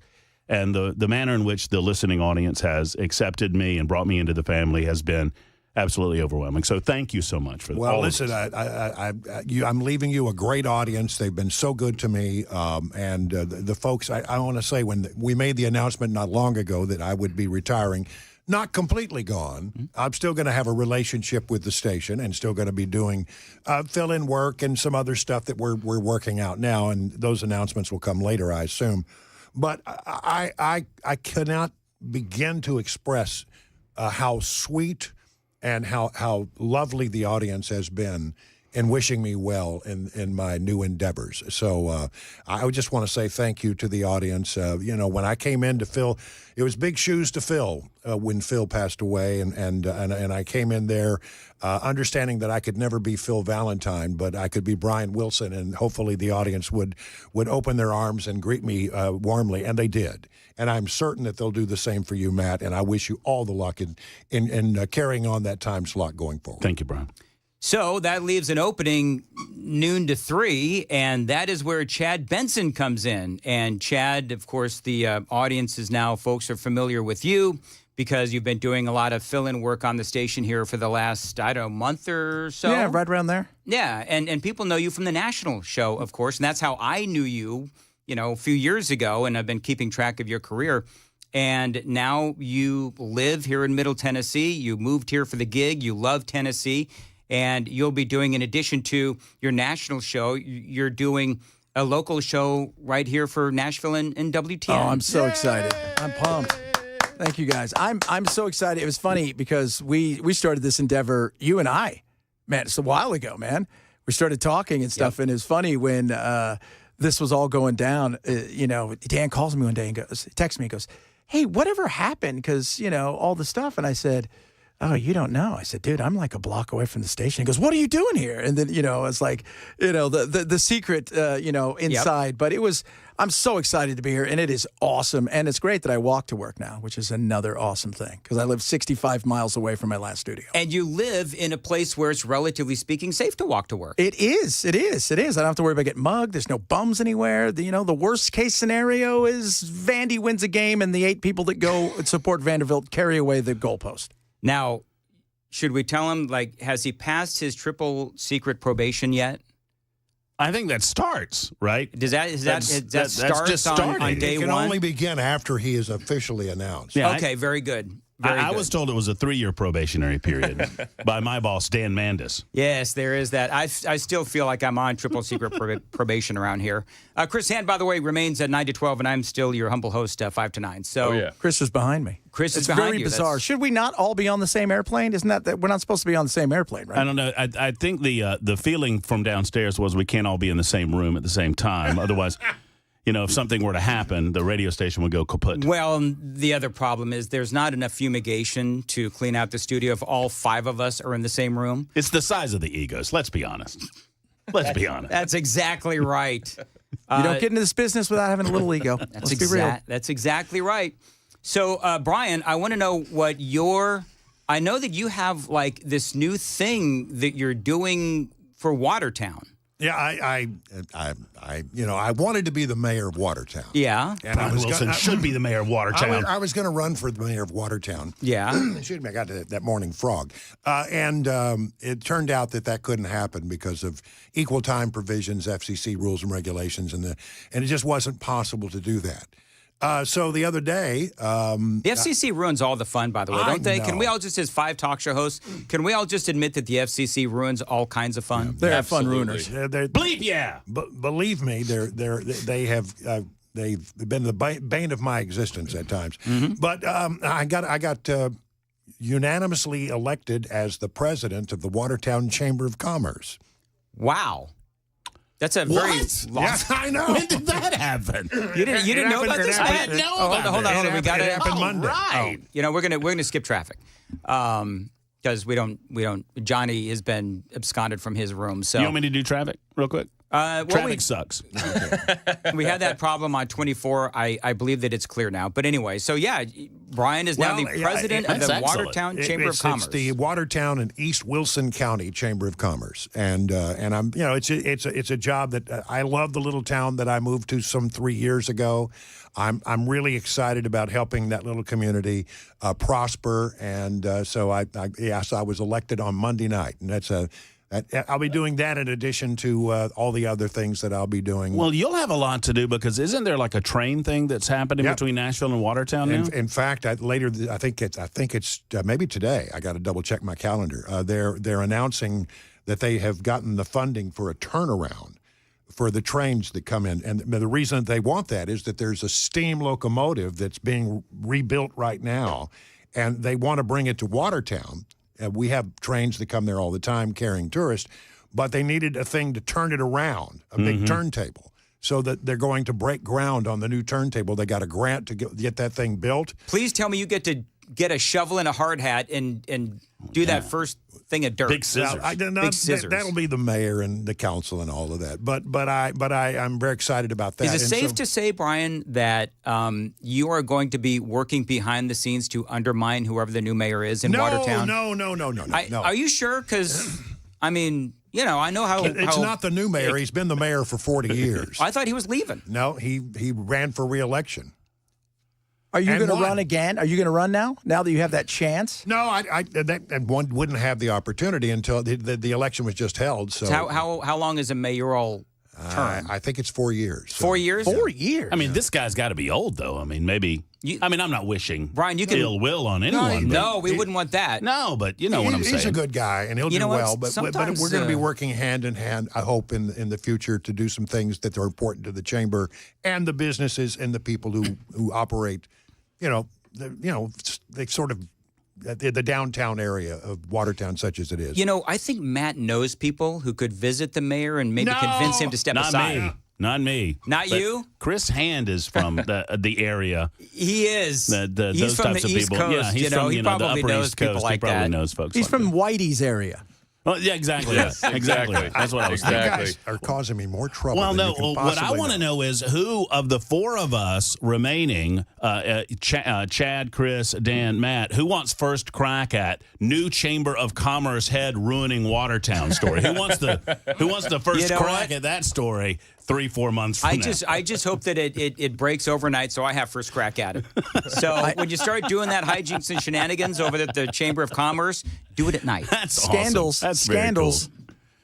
Very cool. That's very cool. So what kind of how are you going to make the drive, the afternoon show, your own? You're going to keep the name The Drive? Have you even thought about that? He's going to be the meanderer. No, I mean, The Drive, obviously, that was Brian Wilson's, kind of brainchild and his baby. And, I kind of figured that as he was saying that the Drive was coming to its final destination, that would open up an opportunity for me. I think that I'm going to go with, wait for it. I think I'm going to go with this. You ready for this? Mm-hmm.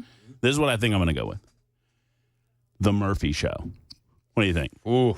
I like it. With your host, Matt Murphy. That's Featuring very, Matt Murphy and the Matt Murphy players. It's very imaginative. I thought it was. I thought it was pretty good.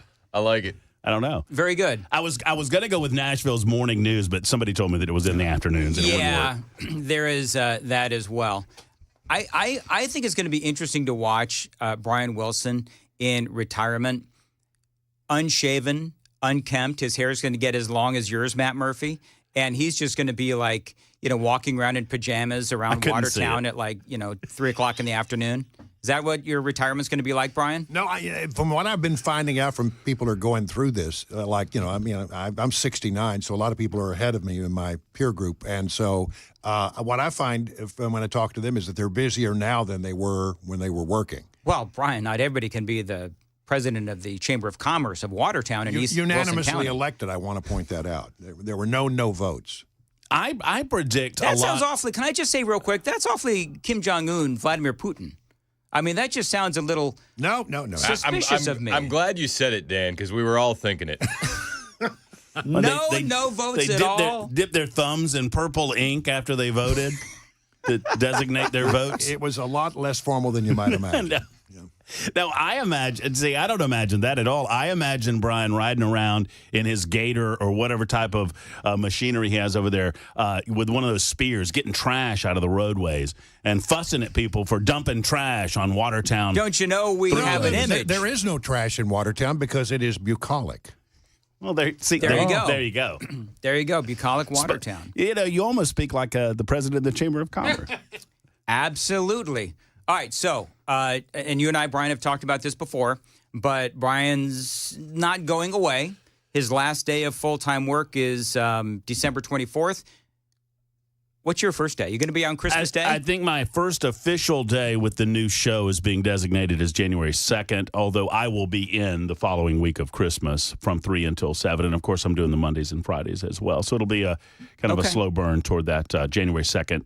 It's just call it a pre-opening, soft opening of That's the what it new is. afternoon show. What I like about this whole situation is that Brian is going to, as we've all talked about, he's going to stay with WTN in sort of like a Brit Hume kind of role. Is the only way that I can see it where, if there's some big political stuff or something going on, I would love to turn to you for some commentary and some discussion and some storytelling as well. Well, the Watertown studio remains active, and I can be on at any moment. So very good. I'm here at your whim and call. What are you going to do outside of your lofty position as president of the Watertown Chamber of Commerce? Like, are you going to finally come up with that new record like that other Brian Wilson guy? No, but I recently purchased a Class B motorhome. Did you really? It's one of those sprint van kind of small rigs, and so there will be some travel. And I've built I've built a little studio that I can carry anywhere I go. Yeah. So no matter where I am, I can dial in and be on the air in full broadcast quality. Very nice. All right, now. Brian Wilson on the road. On the road with Brian Wilson. I kind of like that. Yeah, that'd be fun. Where are you going to go? I don't know. I've got a lot of people that I want to see. You know, as I get older, there are people who have been very important in my life that have been instrumental in any success that I've had. Listen, if you want to come visit me in Mount Juliet, come on over. And see what I did there? I need a 110 outlet, and I'll just pull up in the driveway. Sure. That's exactly right. When Brian pull up his camper in MJ. Sure, absolutely. Got to slide on that thing. You got to slide on that thing, Brian? No slides? No slide. Slide? It's small enough that it'll fit in any parking slot. There you go. All right, so me 5 to 9, Hand 9 to 12, Chad Benson 12 to 3 for a local show, Matt Murphy 3 to 7. I sincerely hope, because people are like, can you stop it with the announcements already? Yeah, I know. I sincerely hope the next time that we do this, it's when I'll be announcing my retirement in like 10 years. I hope that we You don't think you're have... making it 10? It's quick on the draw for Chad. It was very good. All three of us were thinking it. Listen, I hope that I make it to 10. I don't know if I will. Oh, sure you will. You know what? I could be called down from, here to the corner office, and they may make that decision. You know, Dan, since we're making all the changes, why don't we just, back you up to 4 a.m.? Oh, God, no. I mean, I'm why having a not? hard enough time with 5 a.m. Are you kidding? I mean, it's my understanding there might be some further openings in the day. Red Eye Radio. Sure, you never know. 9 full hours. No, you can never get enough Mandis. I feel like the weirdo on the staff because I'm the only one without 2 jobs. Well, I guess you don't have 2 jobs anymore. No, but thanks for bringing that up, though. Well, I mean, really yeah. appreciate it. Well, How's that feel? You had 2 jobs That for a feel long, good? long time. Hey, I want to That's make got to sure. feel pretty good, right? By the way, I want to make sure. So, Chad, you are how old? 53. Can you identify as 58? I could. So that I I'm can not the identify oldest. as 48 when I shave my beard. There you go. I don't want to be the oldest guy on the staff. Well, too bad. I love you. You can hear Chris Hand snickering over there. Brian, he's right here. All right, you know what? Anytime you want to be a little bit younger, Brian can broadcast from anywhere, he was saying. That's he can right. jump That's on right. with you anytime. Brian Wilson with his 14 different jobs that he's going to That's take exactly on right. in retirement. All right, so anything, because we're wrapping up here, is there anything that anybody wants to say that has not been said? Chris? What do you got?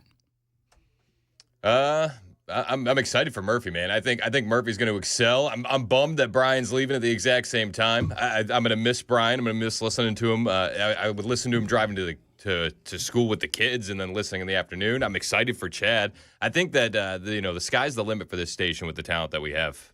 Chad, what do you got? I'm pumped. I can't wait. I'm excited to throw myself into it. It's kind of been a weird kept secret and stuff, and like you're still trying to do somebody else's show without kind of doing your own show. So I'm super excited to get this thing rocking and rolling. All right, Matt, what do you got? Thank you.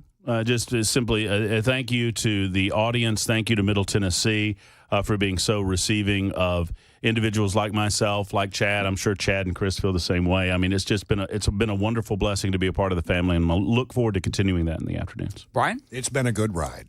I will tell you that, and I've said this ad nauseum, so I'll spare a long speech, but I am so proud of each and every one of you, and to be associated with such epically talented and amazing broadcasters. It has been my honor and my pleasure, Brian, to hire you and work with you, be on the air with you during random days, and also for breaking news. Just an incredible ride. You and I have had some really big stories. I mean, you and I crashed the boards for the bombing downtown. Christmas bombing. Christmas bombing for the tornado. Where, Yep.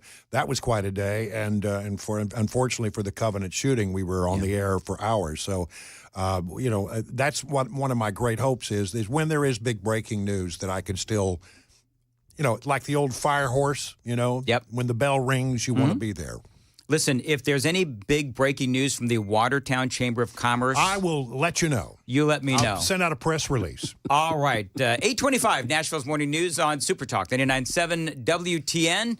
The Super Text line is open, 615-737-9986. Got a lot more straight ahead. Tore up your flag there.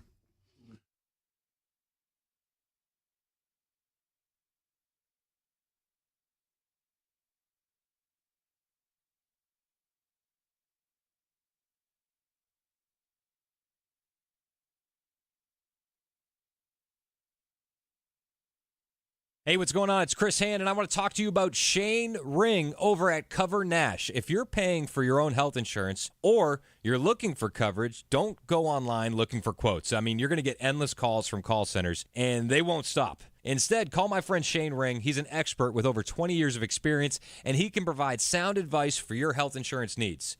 Their plans, if you qualify, let you pick your own doctor and are 30 to 60% lower in cost than Obamacare. The monthly premiums are independent of your income, so there will be no surprise tax bills. If you pay for your own health insurance, own a small business, are uninsured, you're on COBRA, or your employer coverage is just too expensive, call Shane today. 615-465-0023. That's 615-465-0023. Or you can hit up the website. That's covernash.com and fill out a quote form. Covernash.com. It's time to get a quality plan managed by you, not the government.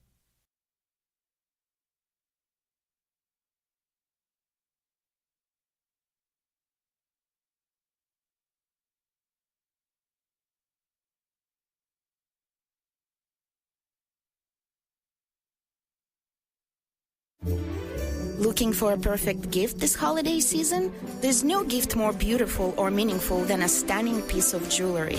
And there's no better place to shop this season than Genesis Diamonds. Hi, this is Nadia Geneiser at Genesis Diamonds.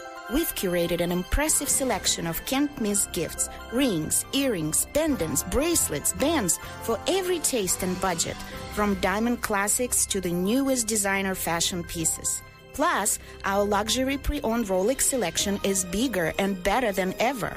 And for December only, we're offering 5 years zero-interest financing on any purchase. Just divide the price by 60 for a super low payment. Come to Genesis Diamonds and let our non-commissioned experts help you find the perfect gift this holiday season. Open Sundays in December. Happy holidays to you and your families from Genesis Diamonds, Green Hills and Cool Springs. See store for details.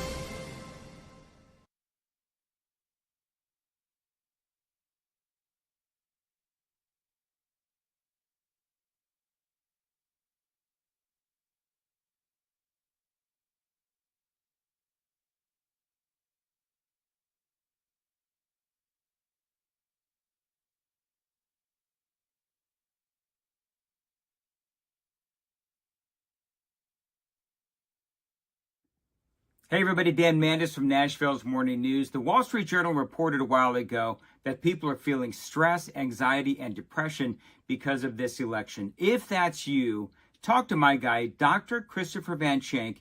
He is a psychiatrist out in Nolensville. Now, he can help you with not only depression, if you're feeling it because of politics or whatever, but he can also help you with alcoholism, drug abuse as well.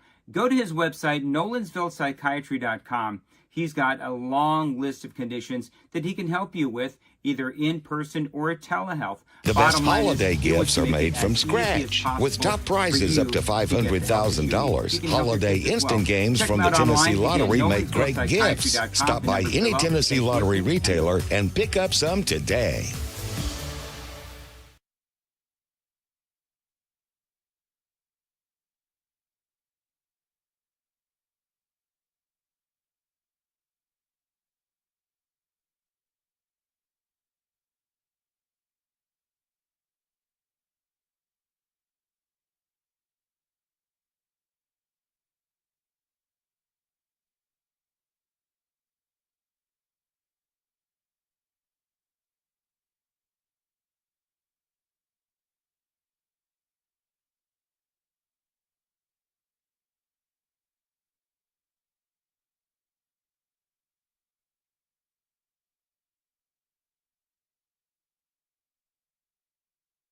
Specialty Arms 2 wants to thank all their valued customers this holiday season with a massive end-of-year sale on their entire stocked inventory. Located at 184 Old Nashville Highway, Laverne, or online at specialtyarms2.com.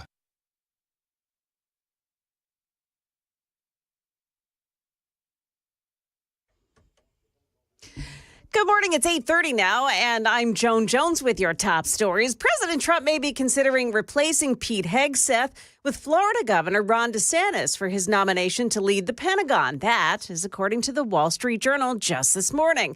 Hegseth's mother, meantime, says she immediately regretted writing the email in which she blasted him for mistreating women.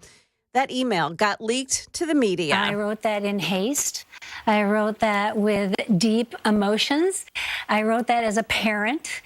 And about 2 hours later, my husband tells me I should think through things a little bit more. But Pete and I are both very passionate people. I wrote that out of love. And about 2 hours later, I retracted it with an apology email, but nobody's seen that. And Hegseth this morning tweeting out that he's pursuing the nomination for war fighters, not warmongers. He says he will never back down. Metro Nashville Council has voted no on allowing police to use the Fusus technology that would have given police access to private security cameras to help solve crimes. A number of Nashville residents spoke out against that technology, saying they were worried about privacy issues. And don't let them fool you. Rutherford County Sheriff's Office warning residents that scammers are using the names of county employees to request money. The scammers accuse victims of missing court dates or jury duty, saying they need to pay a fine for that. In one case, scammers used artificial intelligence to mimic a sheriff's voice and then convinced a Rutherford County resident to give $7,500 in Bitcoin to avoid a fake arrest. Well, stocks, the opening bell has been rung this morning, and we've started off on the plus side. We've got Dow Jones Industrial starting off 258 points higher. The NASDAQ is up by 95, and the S&P 500 index is plus 19 points. That's the latest news. Traffic and weather are next. I'm Joan Jones, WTN News. This report is sponsored by Redstone Federal Credit Union.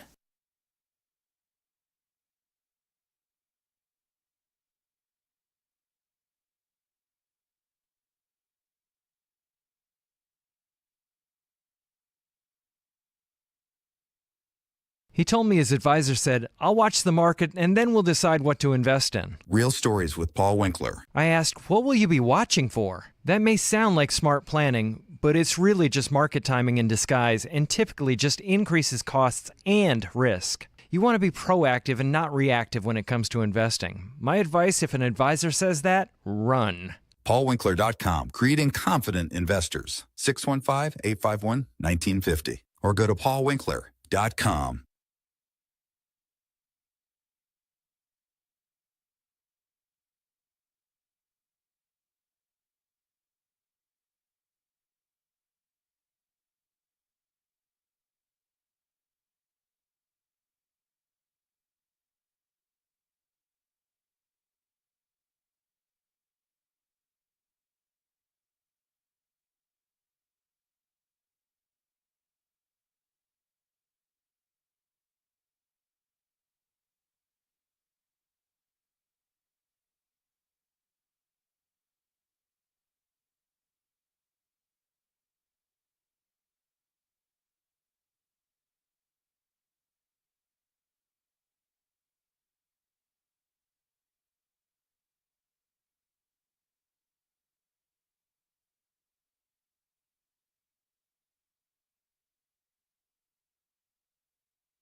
From the United Structural Systems WTN Traffic Center. Things are improving on 24 this morning, but in Brentwood, Old Hickory Boulevard, in the westbound lanes right at 65, there is stop-and-go traffic because of a crash, and the stop-and-go begins at Hearthstone Lane up to that point at I-65 on Old Hickory Boulevard. Traffic every 10 minutes every morning on Super Talk 99.7 WTN.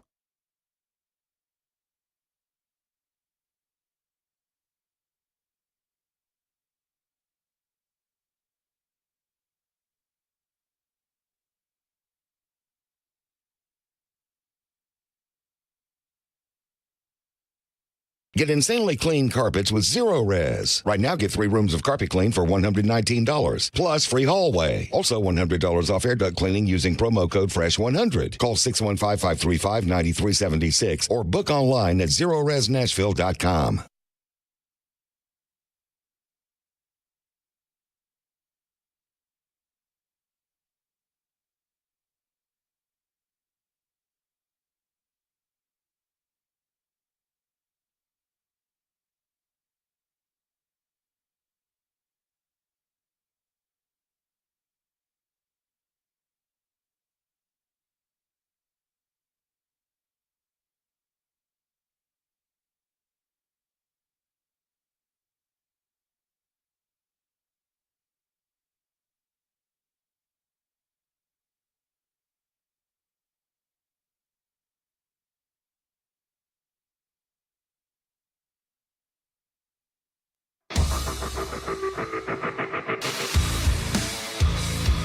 $8:37, Nashville's Morning News on Super Talk 99.7 WTN. Welcome on into the gang of 5. 1, 2, 3, 4, 5.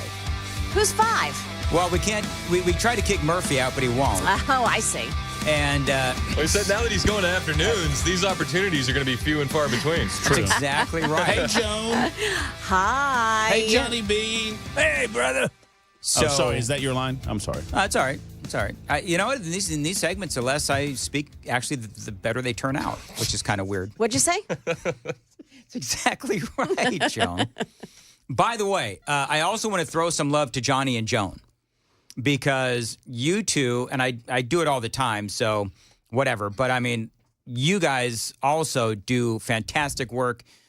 Joan, of course, I hired you a long time ago, then left and then came back. And, Johnny, you've been here forever. So you two are so fantastic to work with as well. Both of you remain on the morning show. Ken Weaver's schedule does not change either. So people were asking about whether Weaver was going to change shifts. It's like, no, he's not. He's going to stay where he is, and Joan's going to stay where she is. So excited. Did you catch that? Are you hawing? Yeah. Johnny was hawing. Did you haw? I did a haw. I didn't know if that was you or Joan doing the Ken Weaver haw. I thought it might have been a Joan doing I have the to haw practice. as well. I have to practice my haws. Are you...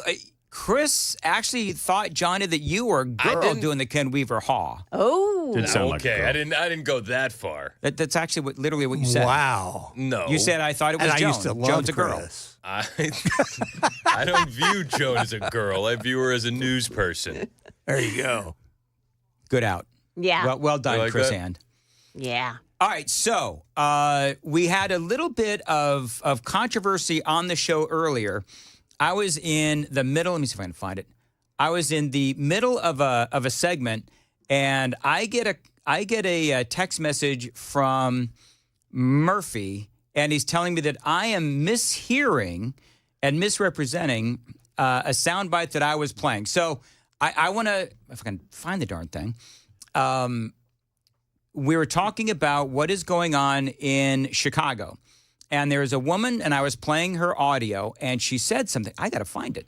This is what happens when I can't see. Yeah, I mean, even in big cities like Chicago that have become so woke, I mean, they're getting sick to death. I mean, and I think the reason that Eric Adams is responding, at least in part in the way that he is in New York City, is because his citizens are sick of it. They recognize that they're putting the illegal alien criminals ahead of these citizens of the city of New York, Chicago the same way. Well, and Eric Adams he's hearing his residents and he's reacting. And Mayor Johnson in Chicago is not doing any of that, so he's hearing from his residents because he's not reacting. So what does this woman say? I want to hear from Joan, Johnny, Chris, Matt, and I have a slight disagreement. Flip Chicago red. We not playing.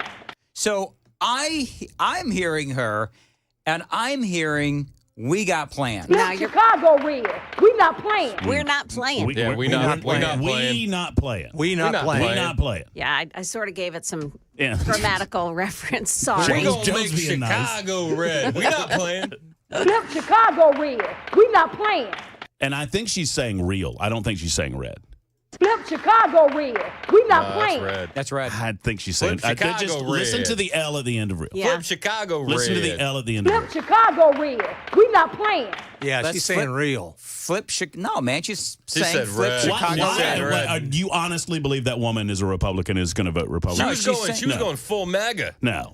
She was. No, she's full, not saying flip Republican. No, you got to listen to the whole clip. Listen to red. Listen to the red. Full MAGA. All right, hold on. I'm going to play I'm going to play the entire quote. Okay. And then we can see. You said you're going to spend our tax dollars to take Trump to court to protect these illegals if they try to come in your district. And then you said all of y'all in cahoots with each other to do it. Okay, so now we about to make y'all famous. We're going to let all y'all constituents know who y'all ratting for, that y'all wouldn't spend our tax dollars to protect illegals and to get them legal services. So that's what we're doing. That's cool because we about to make all of y'all aldermen famous. Flip Chicago red. We not playing. I love it. She's dark MAGA. Dark. What? Chris. What? Gosh. His name is Chris. You can write the studio at WTN. Elon Musk, dark MAGA. Yeah, I get it. No, I totally get it. So whether or not it's red or real, I think it's real, but whether or not it's red or real, I think she's saying we not playing. By the way, have you guys... Yeah. I think we can all confirm that the playing has ceased in Chicago. I also loved how she told the mayor, she said, you were all for defunding the police. So why don't we defund the police escort that you have? Get rid of all those guys. We'll save money that way. Absolutely. Power to her. All right, so waking up. America's waking up. Have you, Chris and Matt, heard about the orgy that was going on at the VA Center in Johnson City, Tennessee?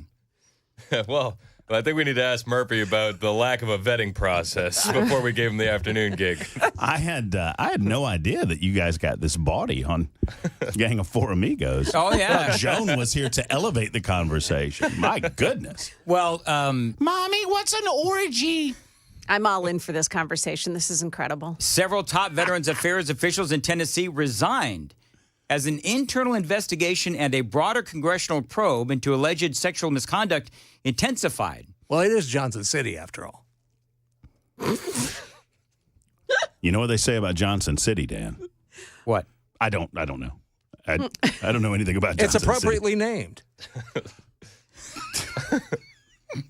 Moving right along, as I've heard somebody else say. Here's what's funny. Want to see my Johnson City? Whoa.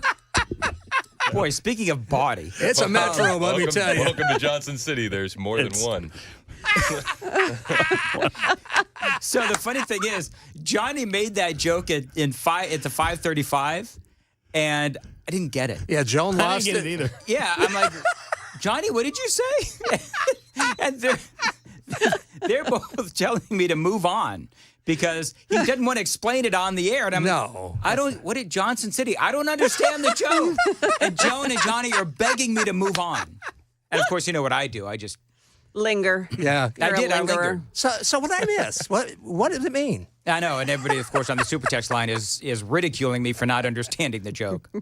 And then, So what's going on in Johnson City? So there's a Orgies? guy. There's a guy who is a biomedical employee, and he had dozens of sexual relationships with women who worked at the Mountain Home VA Medical Center in Eastern Tennessee.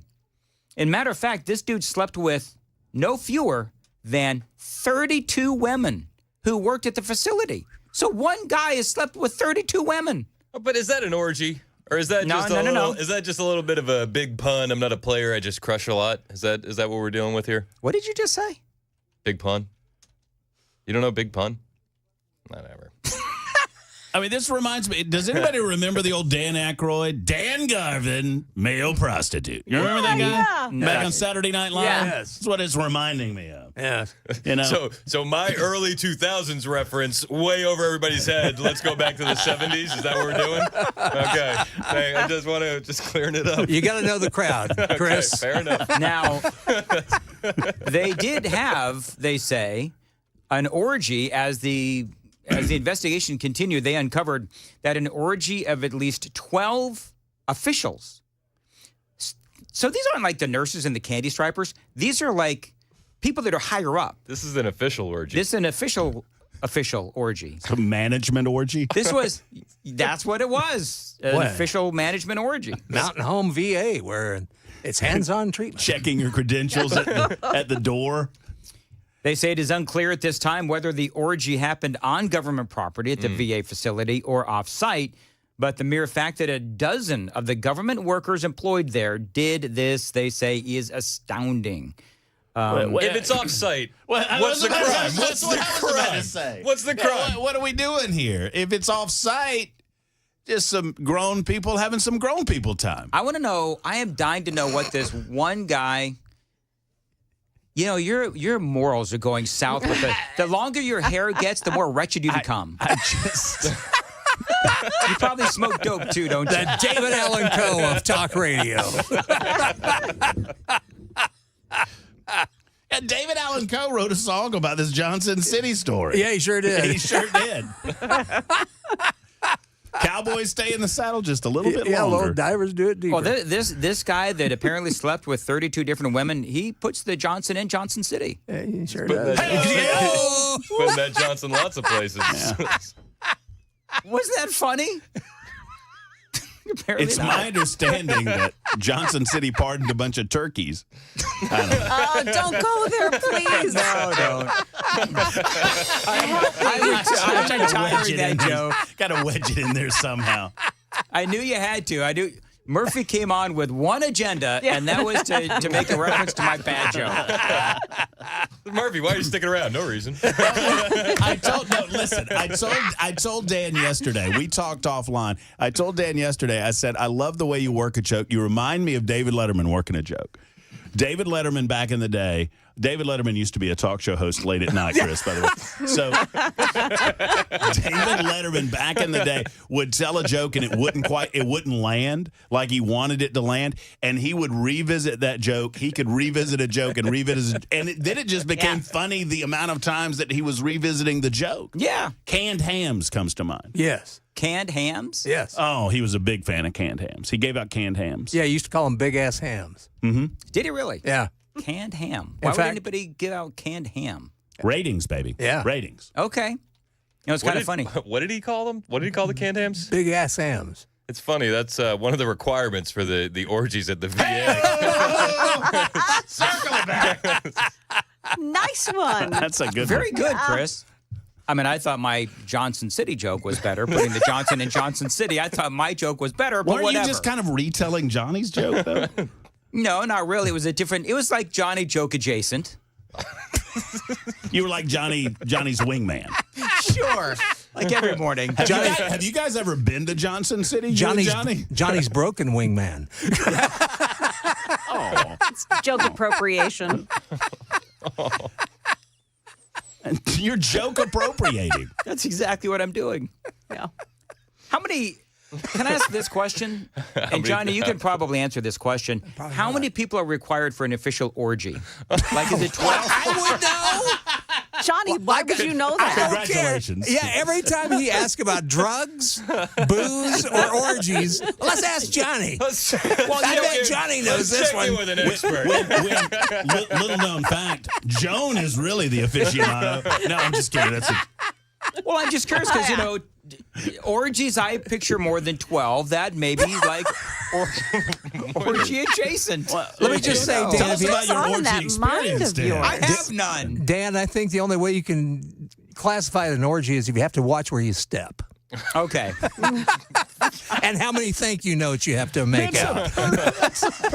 Or apologies. If you have to worry about stepping on a human body, you're in the midst of an orgy. Yes. And then Joan said, or apologies. Yes. Thank you notes or apologies. Or both. I sincerely apologize for stomping on you. I truly hope it was your leg.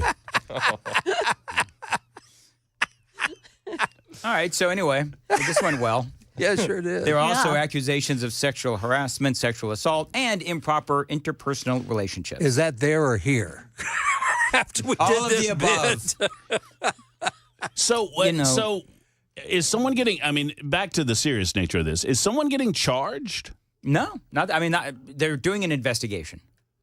I mean, because maybe you fire people, but I mean, if it didn't happen on company property. Well, I think the problem was they went on social media and were talking about it. And I think that's where the problem was. They say the that first rule about the VA orgy is you don't talk about the VA orgy. No, you keep that between amongst among friends. The man and several of the women bragged about their exploits on an online group forum on a government communication portal that VA officials use to communicate about veteran health care and facility operations. Don't worry about that guy's hip. Let me tell you what we did last night.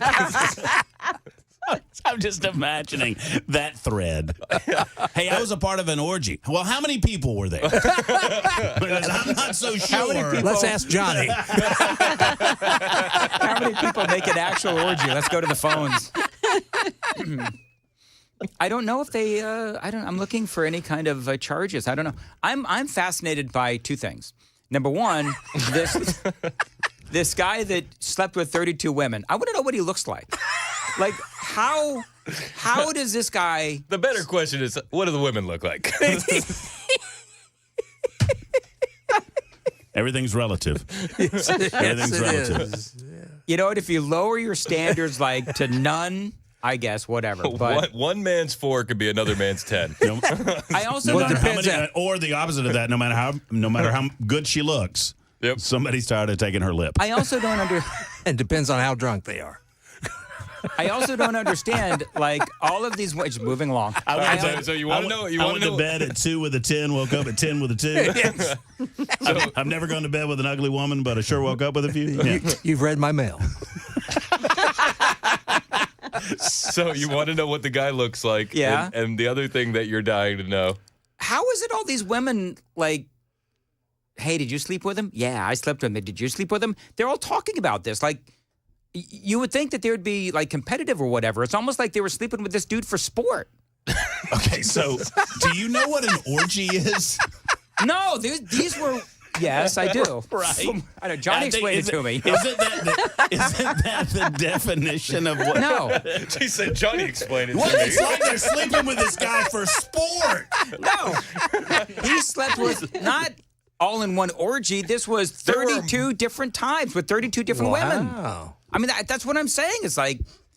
But does it explain that it was at one time or multiple times or 32 times? 32 different women. It feels like there's two stories here. No. There's two stories. One, the dude slept with possibly more than 32 women. That's number one, at different times. That's not during one big orgy. And then there's the orgy story, where there were apparently at least 12. So and I don't know what the guy-to-girl ratio was. The orgy was adjacent to the 32. Yes, it's two separate situations. I mean... But he's the only mention of any males. Yeah. Yeah, he's that's the only what I male said. mentioned. Yeah, like One how many? guy. Yeah. I have a feeling that they're having a penicillin shortage out there in Johnson City at the VA because that's apparently what you use to like get rid of venereal You disease. didn't have to go on and explain it. Yeah, but apparently they're not running ED commercials. Not for that fella. No. Not in Johnson City. Not in Johnson City. I don't know whether to be disgusted by this or admire the guy. Or both. Or both. There you go. I mean, at some point, it becomes way too pressure laden. If you know what I'm saying. I do know what you're saying. And by the way, Dan, some guy, I mean, I don't know. I don't know any of these guys. I don't think any of us are these guys. Some guys got game. I mean, I guess. If that's what you're looking for. All right. Well, speaking of game, Chris, what's coming up next? Well, we'll talk about, we're not going to really go into the orgy anymore. I feel like we've covered that front and back. But we'll talk about the And fallout. right down the middle. And right down the middle. We'll cover the Hunter Biden fallout, the Trump DEA nomination withdrawal, plus Pete Hegseth and more. All right. Got a lot more straight ahead on WTN.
Dan Mandis here. If your family is obsessed with Wicked, you're probably wondering how much streaming and memeing your internet can handle at your kid's next Wicked-themed sleepover. Well, Xfinity Internet is powerful enough to handle hundreds of devices, so you can get a magical connection with fast speeds and amazing power, even when everyone else is online at the sleepover.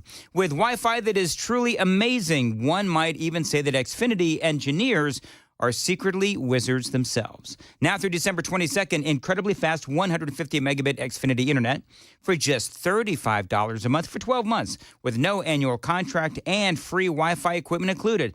Plus, learn how to get a free 5G phone with Xfinity Mobile. Go to Xfinity.com to learn more and keep the magic going from your screen to the big screen and see Wicked in theaters now.